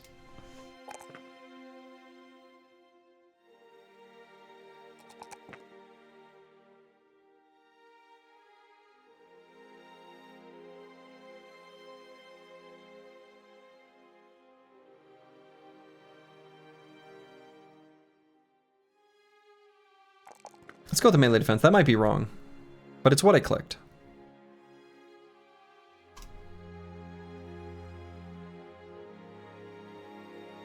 Resolve? Nah, we're eventually on these ranged brothers. Wait, I'm sorry, what? Whoa, whoa, whoa, why did I put hybrid? What am I doing? What? No! How did I get... No, no, no, no, no, no. How did I... What happened to my brain? I just wasted that level up. That was terrible. I don't know what I was thinking. Did I think I had clicked on a different brother? That's terrible. I feel like that hasn't happened to me yet, and I'm surprised that it hasn't. Just that feels like, man, that sucks.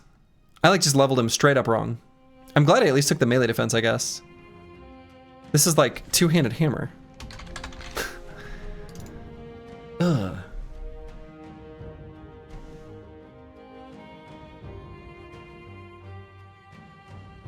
Man, that was terrible.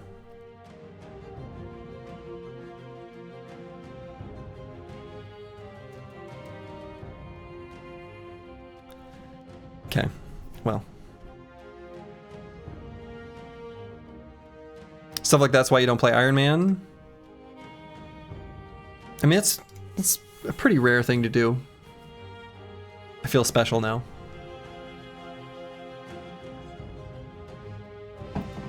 And not special in a good way.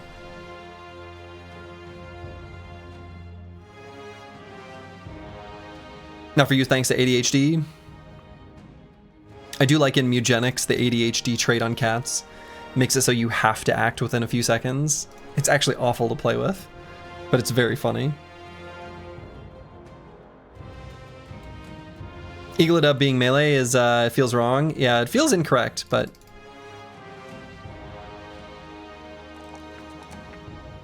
if the brother levels well, he'll be good.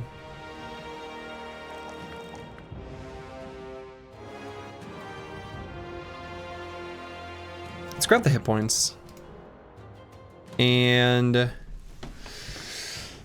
oh, let's see. I might go either fast adaptation or Colossus here on this level.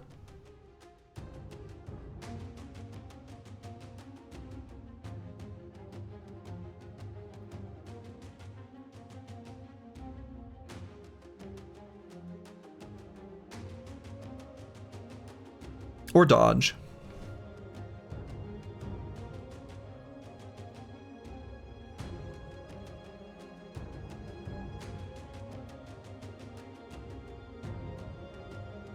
Just get fast adaptation. We'd kind of rather you have a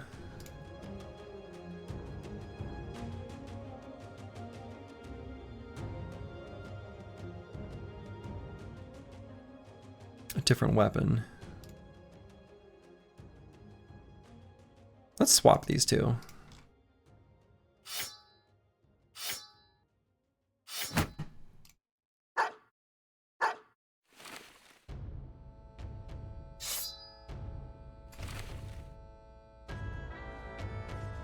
Yeah, I think that'll be better.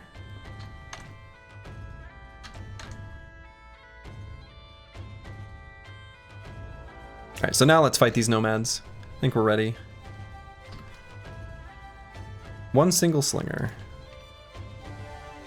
Is one single slinger... nah, we'll leave the shields out, I guess. I was thinking if I wanted to put the shields away. Sunken Ruins? I wonder if that's what's spawning the nomads. Okay, we want one of these reinforced wooden staffs. Staves? Staves? Staves. Padded leather with a nomad cap looks really nice. It does.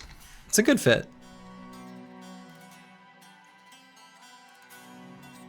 Yeah, let's get up on this high ground.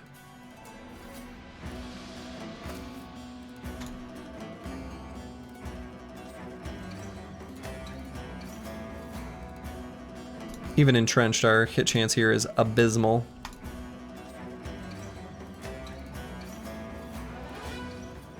Let's just get up here.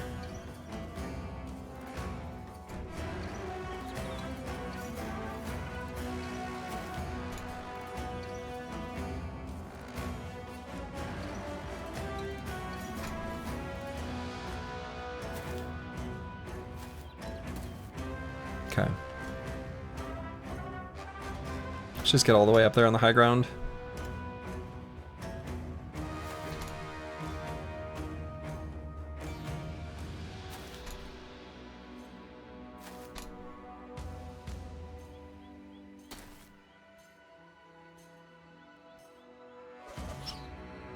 Dang. I was hoping to hit another 5%.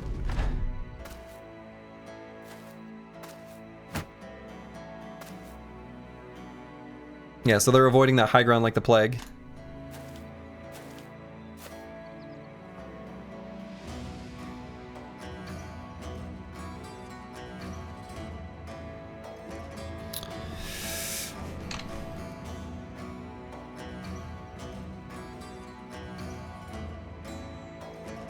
Let's see, 14 to 22 can ignore armor.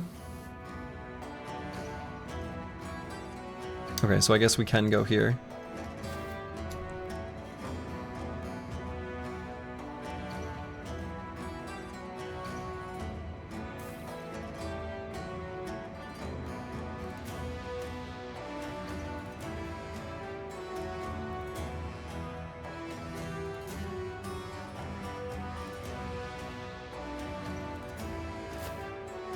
Can't release the dog there.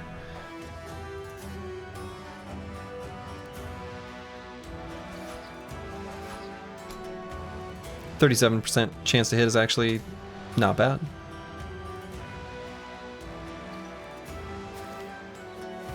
$51, even better. Not enough to hit him, of course, but you know. Ryanok, hello, hello. Thank you for the the Briggy anniversary.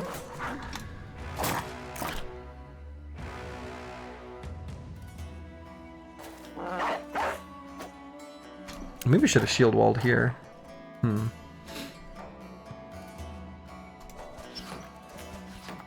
the pitchfork better than the pole sticks? No, none of them have dropped yet. I think the pole sticks are better.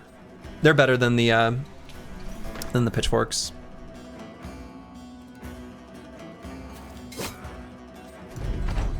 Corvus correct. Hello, hello.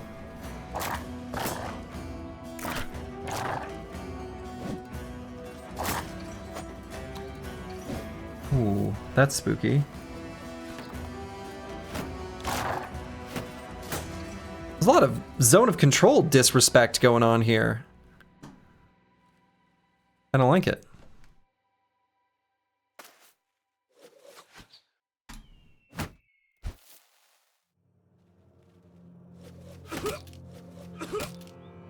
Get wrecked.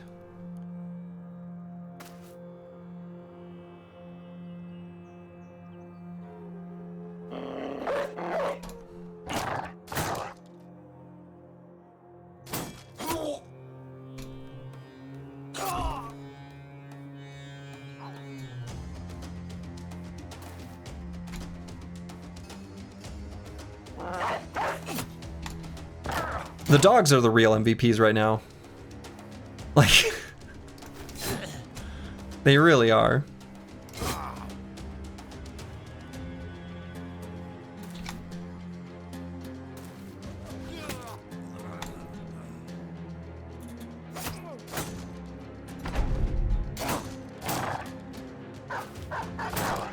Is Shockwave a level 3 perk? I think so. Used to be an Ironclad card, now it's colorless. Oh, different Shockwave.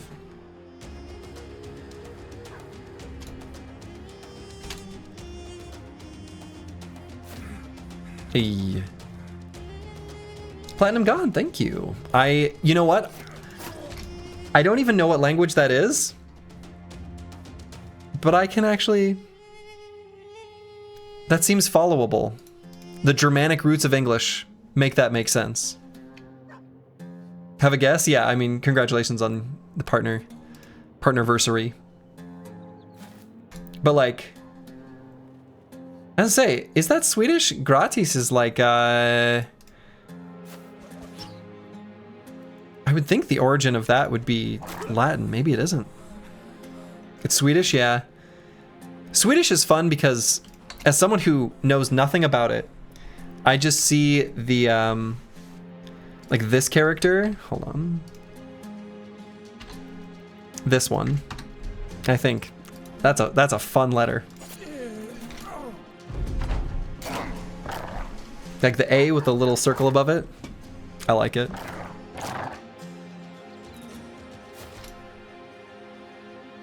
You can say talk back. Oh, like in Finnish. Right? Isn't that thanks in Finnish? T-A-K-K. It's pronounced like O from the word horn. O, O. O. Horn. O. Orn. Orn? Boy, an R-colored vowel feels... Pick a different one. I don't know. As soon as a vowel is R-colored, it gets to be its own... I feel like that's its own weird English thing.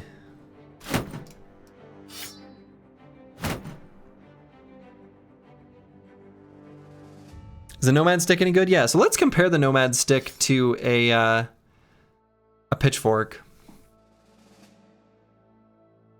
So the nice thing is it has the knock over ability, which has the 75% chance to stun. So this is essentially like a pole mace, but with much lower damage.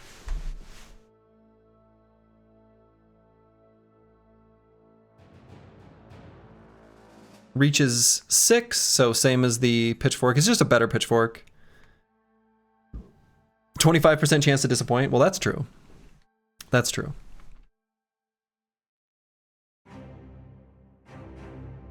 Push seems better though.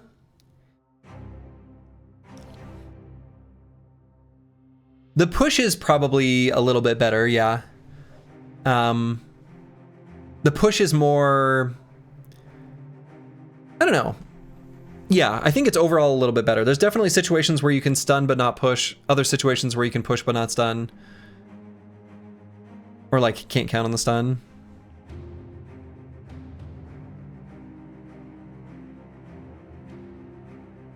I still think the wooden staff is just gonna be better though. The only exception I'll make is on a brother like this that already has long reach because of the accuracy bonus that he's supplying to others. I think in other situations I would rather have the pole maces. I think they're all right.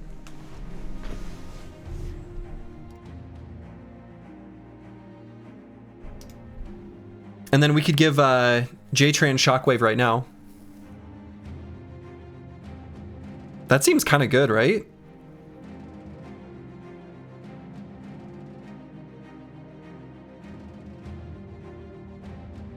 I think that seems good. So when we stun, then we apply daze and an AoE around that stun. I like it. 2-tile Shockwave better than 1-tile Shockwave? True. And Antiwian's level up here. He's gonna be a Phalanx brother.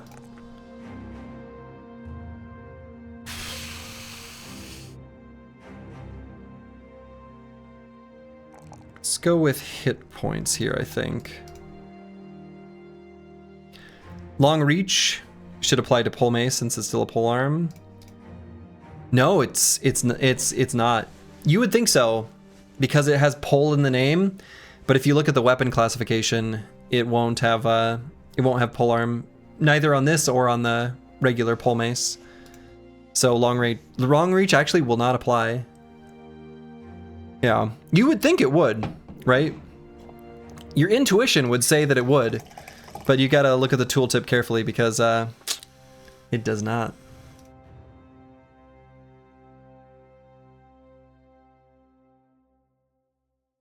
Okay, so then on this level with Antiwian, we went with one with the shield on Dr. Vishnevsky. So actually we should probably keep his shield out pretty much all the time. On Antiwian, I might do the same. Colossus? I don't know, he's got 52 hit points. He's like a little bit safer. It's like a normal bro starting value, but it's high for us.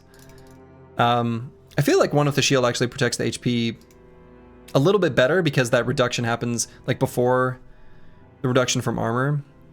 I think I kind of like one with the shield. Yeah, 52. It's like a lot.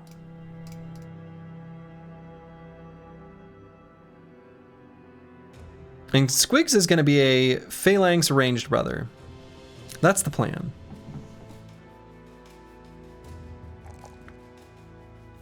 He's going to be Phalanxing with throwing weapons.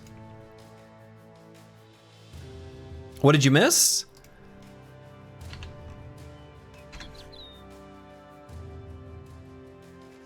You're ready to shockwave. That's what's going on.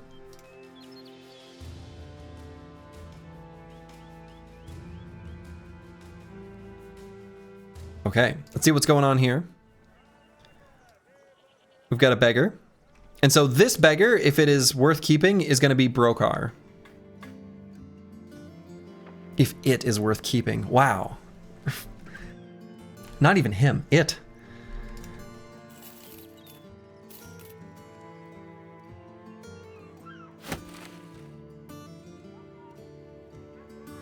Okay, this brother looks good.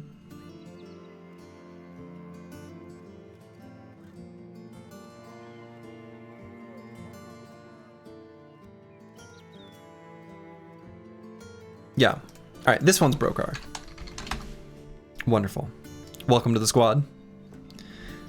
There's a precursor mod to Reforged called Weapon Mastery Standardization, where they did exactly this. All masteries applied to all weapons. It should apply to from a conceptual standpoint. What do you mean by all? Oh. All masteries applied to all weapons.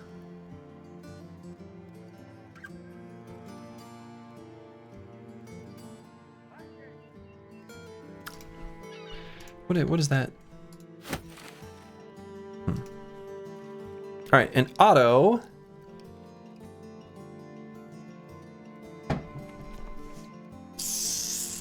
Do I keep this brother?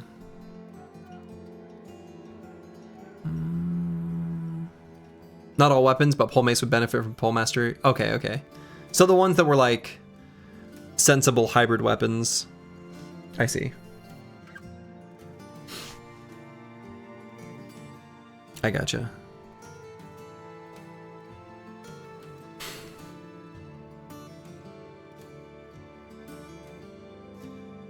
Feast worth keeping, bro. I beg your pardon? I don't know, bueno. Well, here's the deal. Otto has the potential. Here's the tricky thing. I wish his melee skill were higher, because I still think that pole arms are really good, specifically like sword lances, and he's got pole arm and powerful strikes.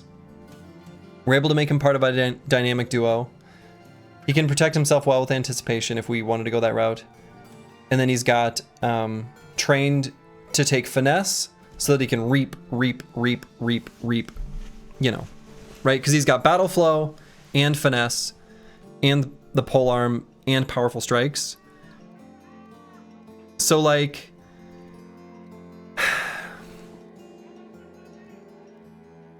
'87 melee sword lance will work. I see the implication built into that statement.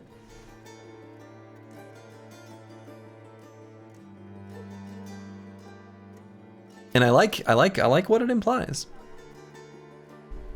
Because he's got like tons and tons of fatigue, which we also need. Okay, I'm sold. Yeah, I mean, I think I'm sold too, actually. I think this brother's sufficiently good. Well. Dark Paladin. Also, I like how when I name bros, I have to get rid of things like the Broken, the Bleeder, the Dumb, the Forgotten. Like all these titles that the game gives them, I've got to backspace those.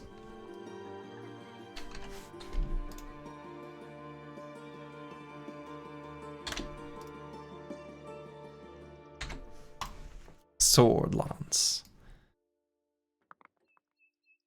Another Spear Lance that'll make it... Yeah. Another Sword Lance that'll make it to 11 knees intact. Yeah. Easily. Cool. We have 15 brothers on this squad. Can you believe it? This is incredible. All right, so what's the sale price looking like here? Fairly mid. So let's just improve our relations here a little bit. And let's see. How much is the cart? Yeah, 5K. So let's do this return stolen item contract. And then we'll return there and maybe sell stuff afterwards. So let's pull Dr. Vishnevsky out. This injury's affecting him a bit too much. And in we will put...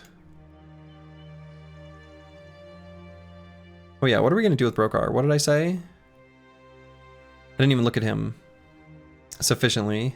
He's good though.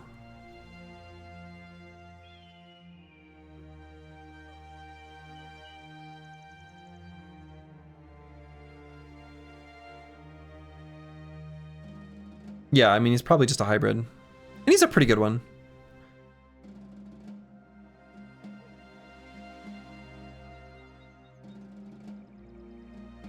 He'll have combo and then tons and tons of fatigue. Yeah.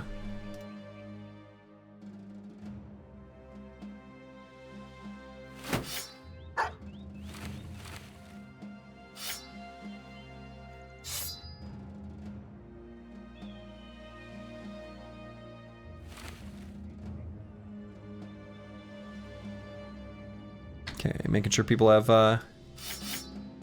butter knives. Because we're rapidly approaching... And actually these light southern maces are pretty nice. I think I probably want to use those instead of the spears in most cases.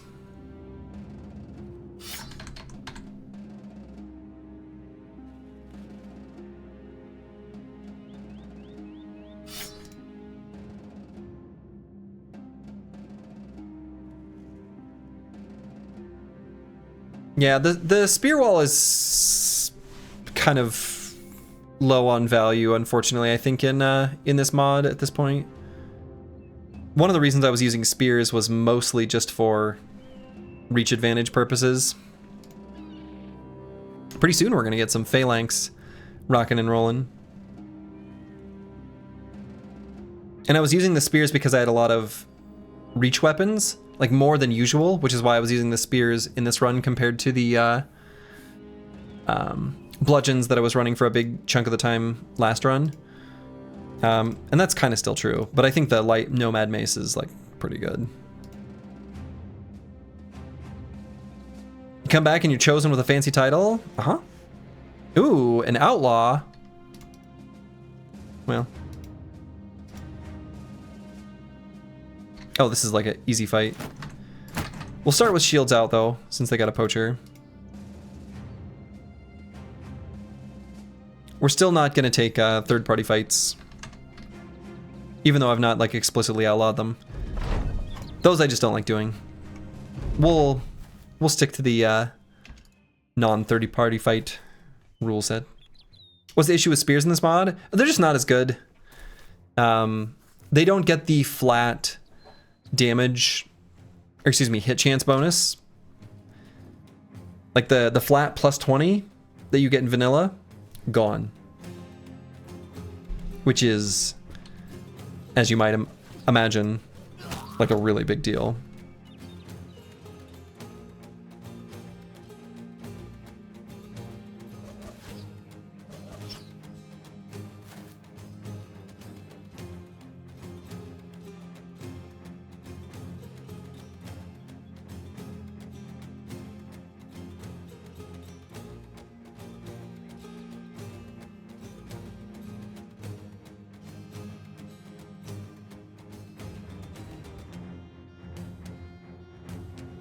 And the reach mechanic is too conditional to compensate. It's not that it's too conditional to compensate, it's that it doesn't compensate as much as a flat plus 20. Because the way reach works, or like the bonus that it's providing, is that it gives 15% more melee skill, but when your stats are low, that is like not that much stats, right? So when you're sitting at like 50 melee skill, you get an additional 7. And an additional 7 is not 20. That's right, 7 is not 20. Some true slurgy wisdom there.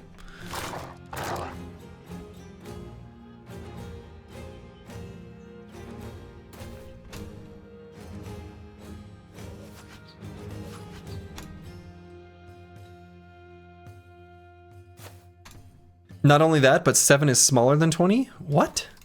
That's crazy.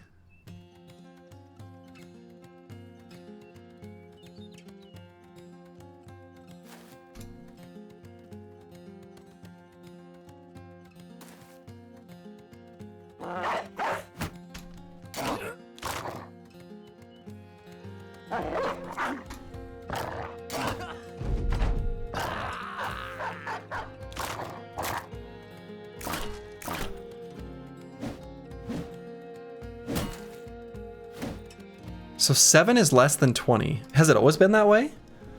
Or did this change recently?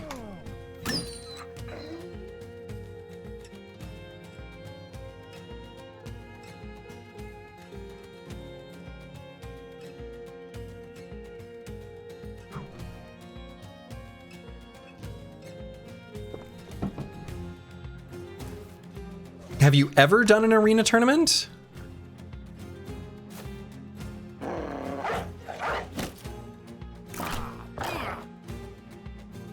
Define ever. What's the bounds to this?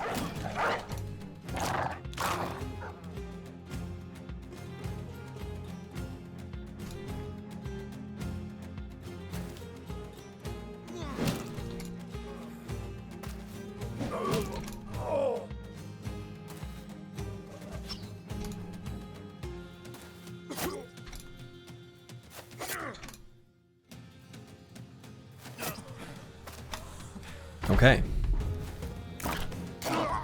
Sturgy gauging how much of a smartass he needs to be with his response. Why was 6 afraid of 7? 6, 7.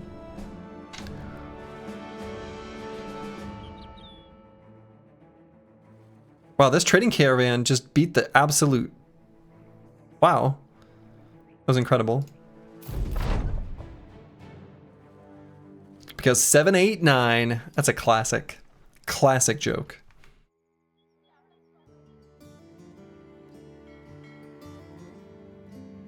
Okay, so I think the sale price here is like okay. And it's okay enough that we're gonna offload and probably return to the south, I guess.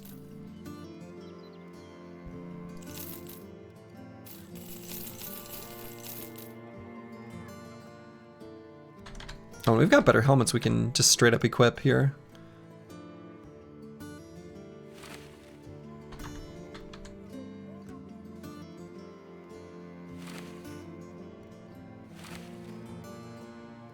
Do you know why 7, 8, 9? Ooh, okay, now I don't know that I know this half of the joke. It was told you need 3 square meals a day. 3 squared? Wow. Actually, I think I have heard that. Now that, I'm pretty sure I had a high school math teacher that said that. That has to be true. That feels like something a high school math teacher would say.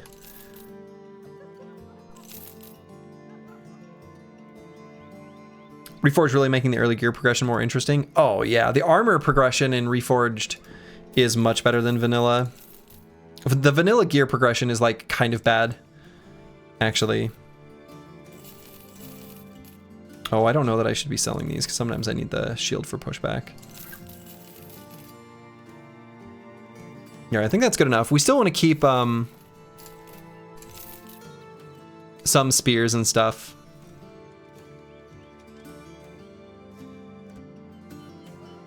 Yeah. I'm certain that that's true. Okay, things are looking good here. And so we can do this drive off brigands contract. What's our renown at? Did these two just swap places? Wasn't our renown on the left side and then the gold was on the right side? Am I imagining this? Why do I feel like that's the other way around?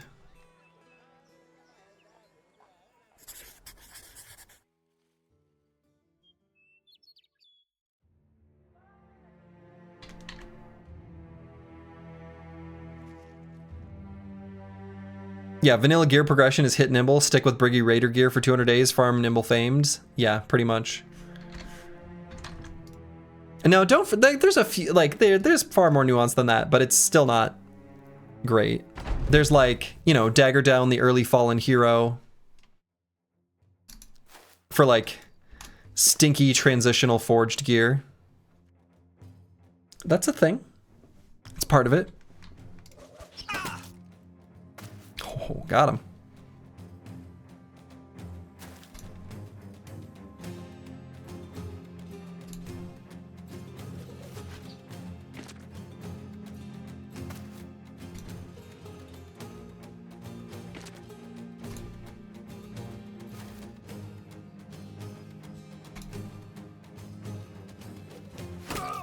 Got him. These briggies are getting wrecked. But yeah, the vanilla gear progression is really like out of whack because of how powerful Nimble is. And the fact that you get like end game gear from day 5 battles.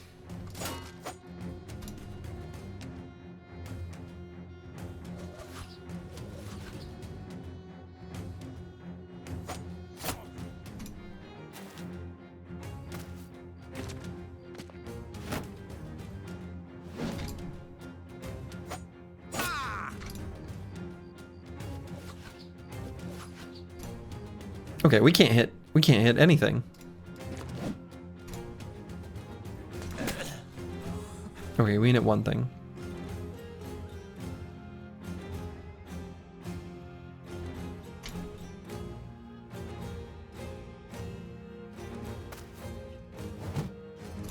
What?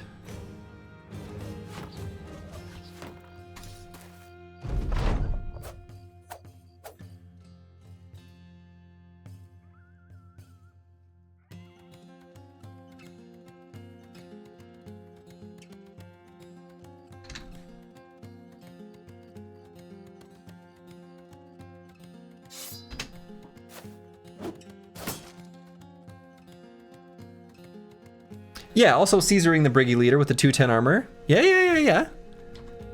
That's right. That's the other, or the Nomad leader with the 210 armor.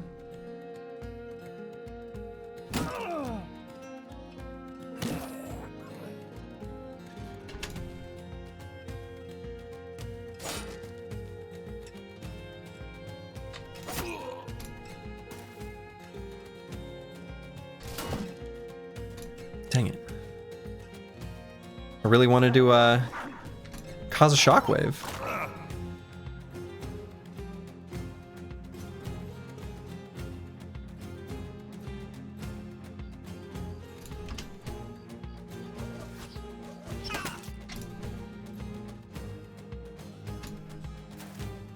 That's right, run around. No, don't hit my dog.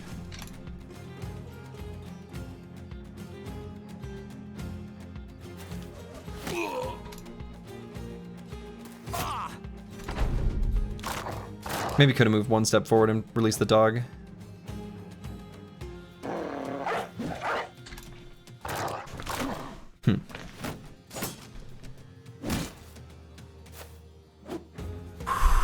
Spike. Hanging in there.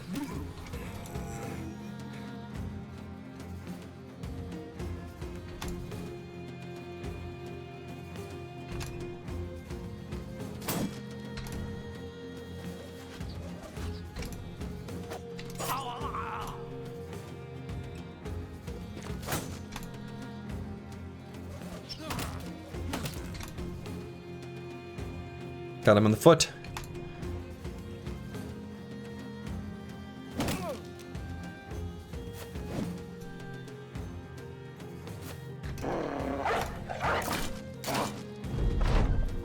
Get him, doggies.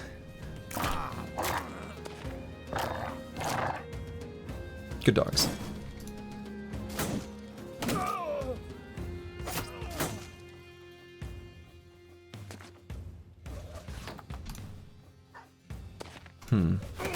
Could have gone with a stun with the second attack on Master Maticus, but figured I'd be able to kill before that guy got to go. I was wrong.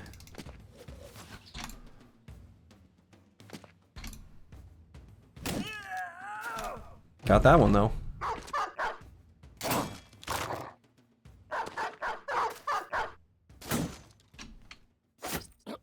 There we go. Okay.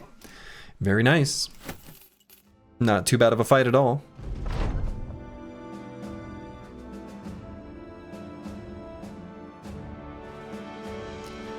I'm gonna click this, and if he's not the right background, I'll just dismiss. Nope. Vagabond. It's like it never happened. Could that be a refugee? Or is it always a vagabond? Do you just accept every beggar at first? Yeah, pretty much. Until we at least fill out our squad, I take any warm body I can get my hands on.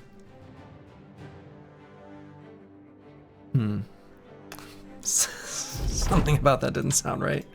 I'm not sure what, but something about that might have put me on a list. Yeah, I might be on a list now. Your uncle is a servant in Al-Naka. He tells me that they're preparing a big feast. No point in going there unless you're invited, though. Are we invited? So let's see. FBI's on the way, Slurgy. We're all in a bunch of lists. I mean, these are all true statements. So let's get this net because it's cheap, and let's get some food because we need to eat. Got 15 mouths to feed. It's actually quite a few. So here's what I'm thinking. I still want to buy a sword lance. Just one. Here soon. So I might make one more pass through the south with the intent of leaving there with a sword lance.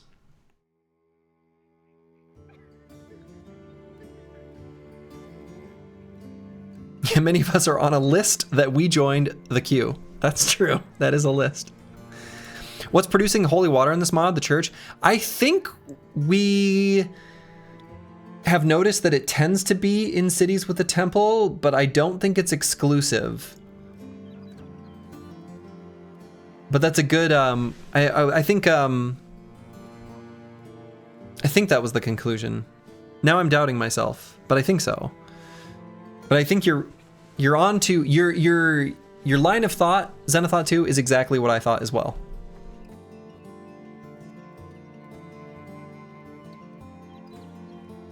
That particular contract twist involves character laborer backgrounds. Ah, okay. So basically the same ones as Peasant Militia, right?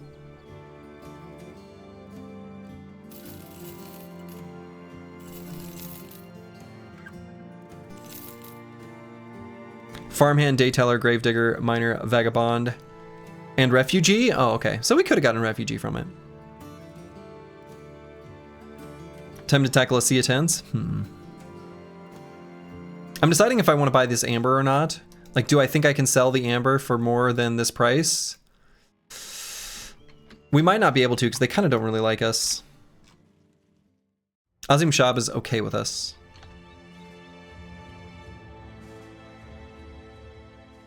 Yeah, it might be worth buying.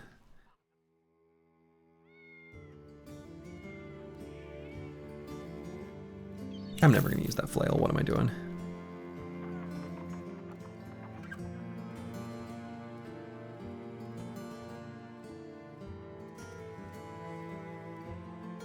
And these are the only places we can sail, right? Okay, yeah. All right, so let's head back south. So the idea here is I'm gonna maybe do some contracts here to complete this ambition. And we're gonna fight, you know, all the nomads that we can see. And we want to leave here with a sword lance. And then we'll head back north. That's gonna be the plan. Probably aren't gonna be able to do this Sunken Ruins location, but it does have nomads, I think, based on the nomads that were ambushing the side of the road there. In fact, here's some now. Alright, looks like Tasman leveled up. So let's go ahead and do that before we head down there to fight. Probably just go with... do we go with hybridization? Yeah, probably. We go with hybridization, then we give him a reach weapon. He's got pretty good melee skill. Right, so this is an opportunity to get that utility of the pushback.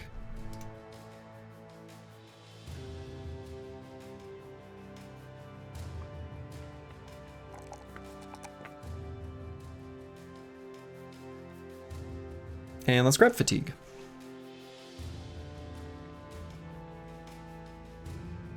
And we'll fight these nomads. We're getting strong, even a hedge knight can't qualify for our crew. That's right. Hedge knights, they're too weak. They're not strong enough. They don't have the potential that these brothers, asterisk 50%, have. Who knows? It might be higher than 50%. We could get lucky. Maybe it's everyone. All right, let's scoot and shoot.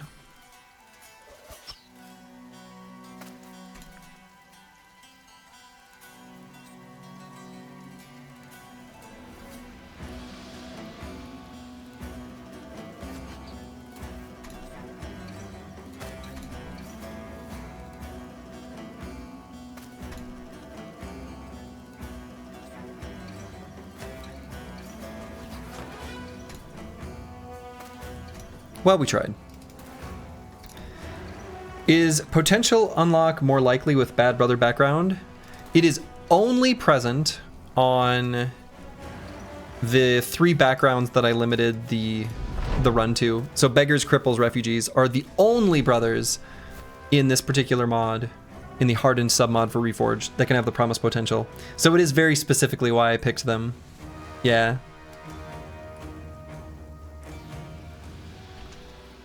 But it's true. Hedge Knights haven't had, you know, struggle can be an important part of growth. It can also just suck and be struggle.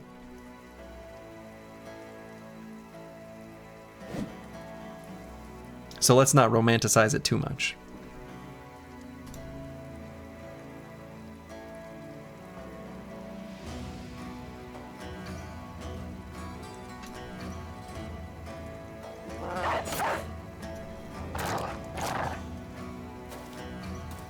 There we go.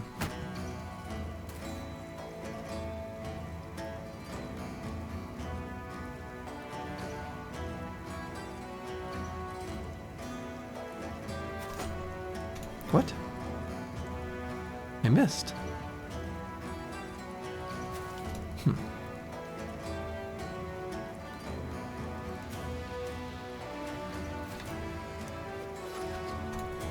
What? What? Unbelievable. A potential for VODs and run growing? Indeed.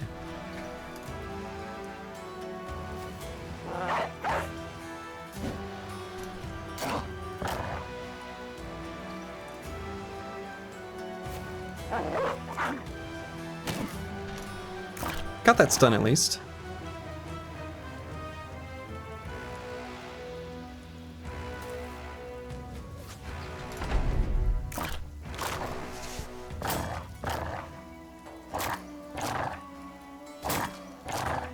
They're hard to hit.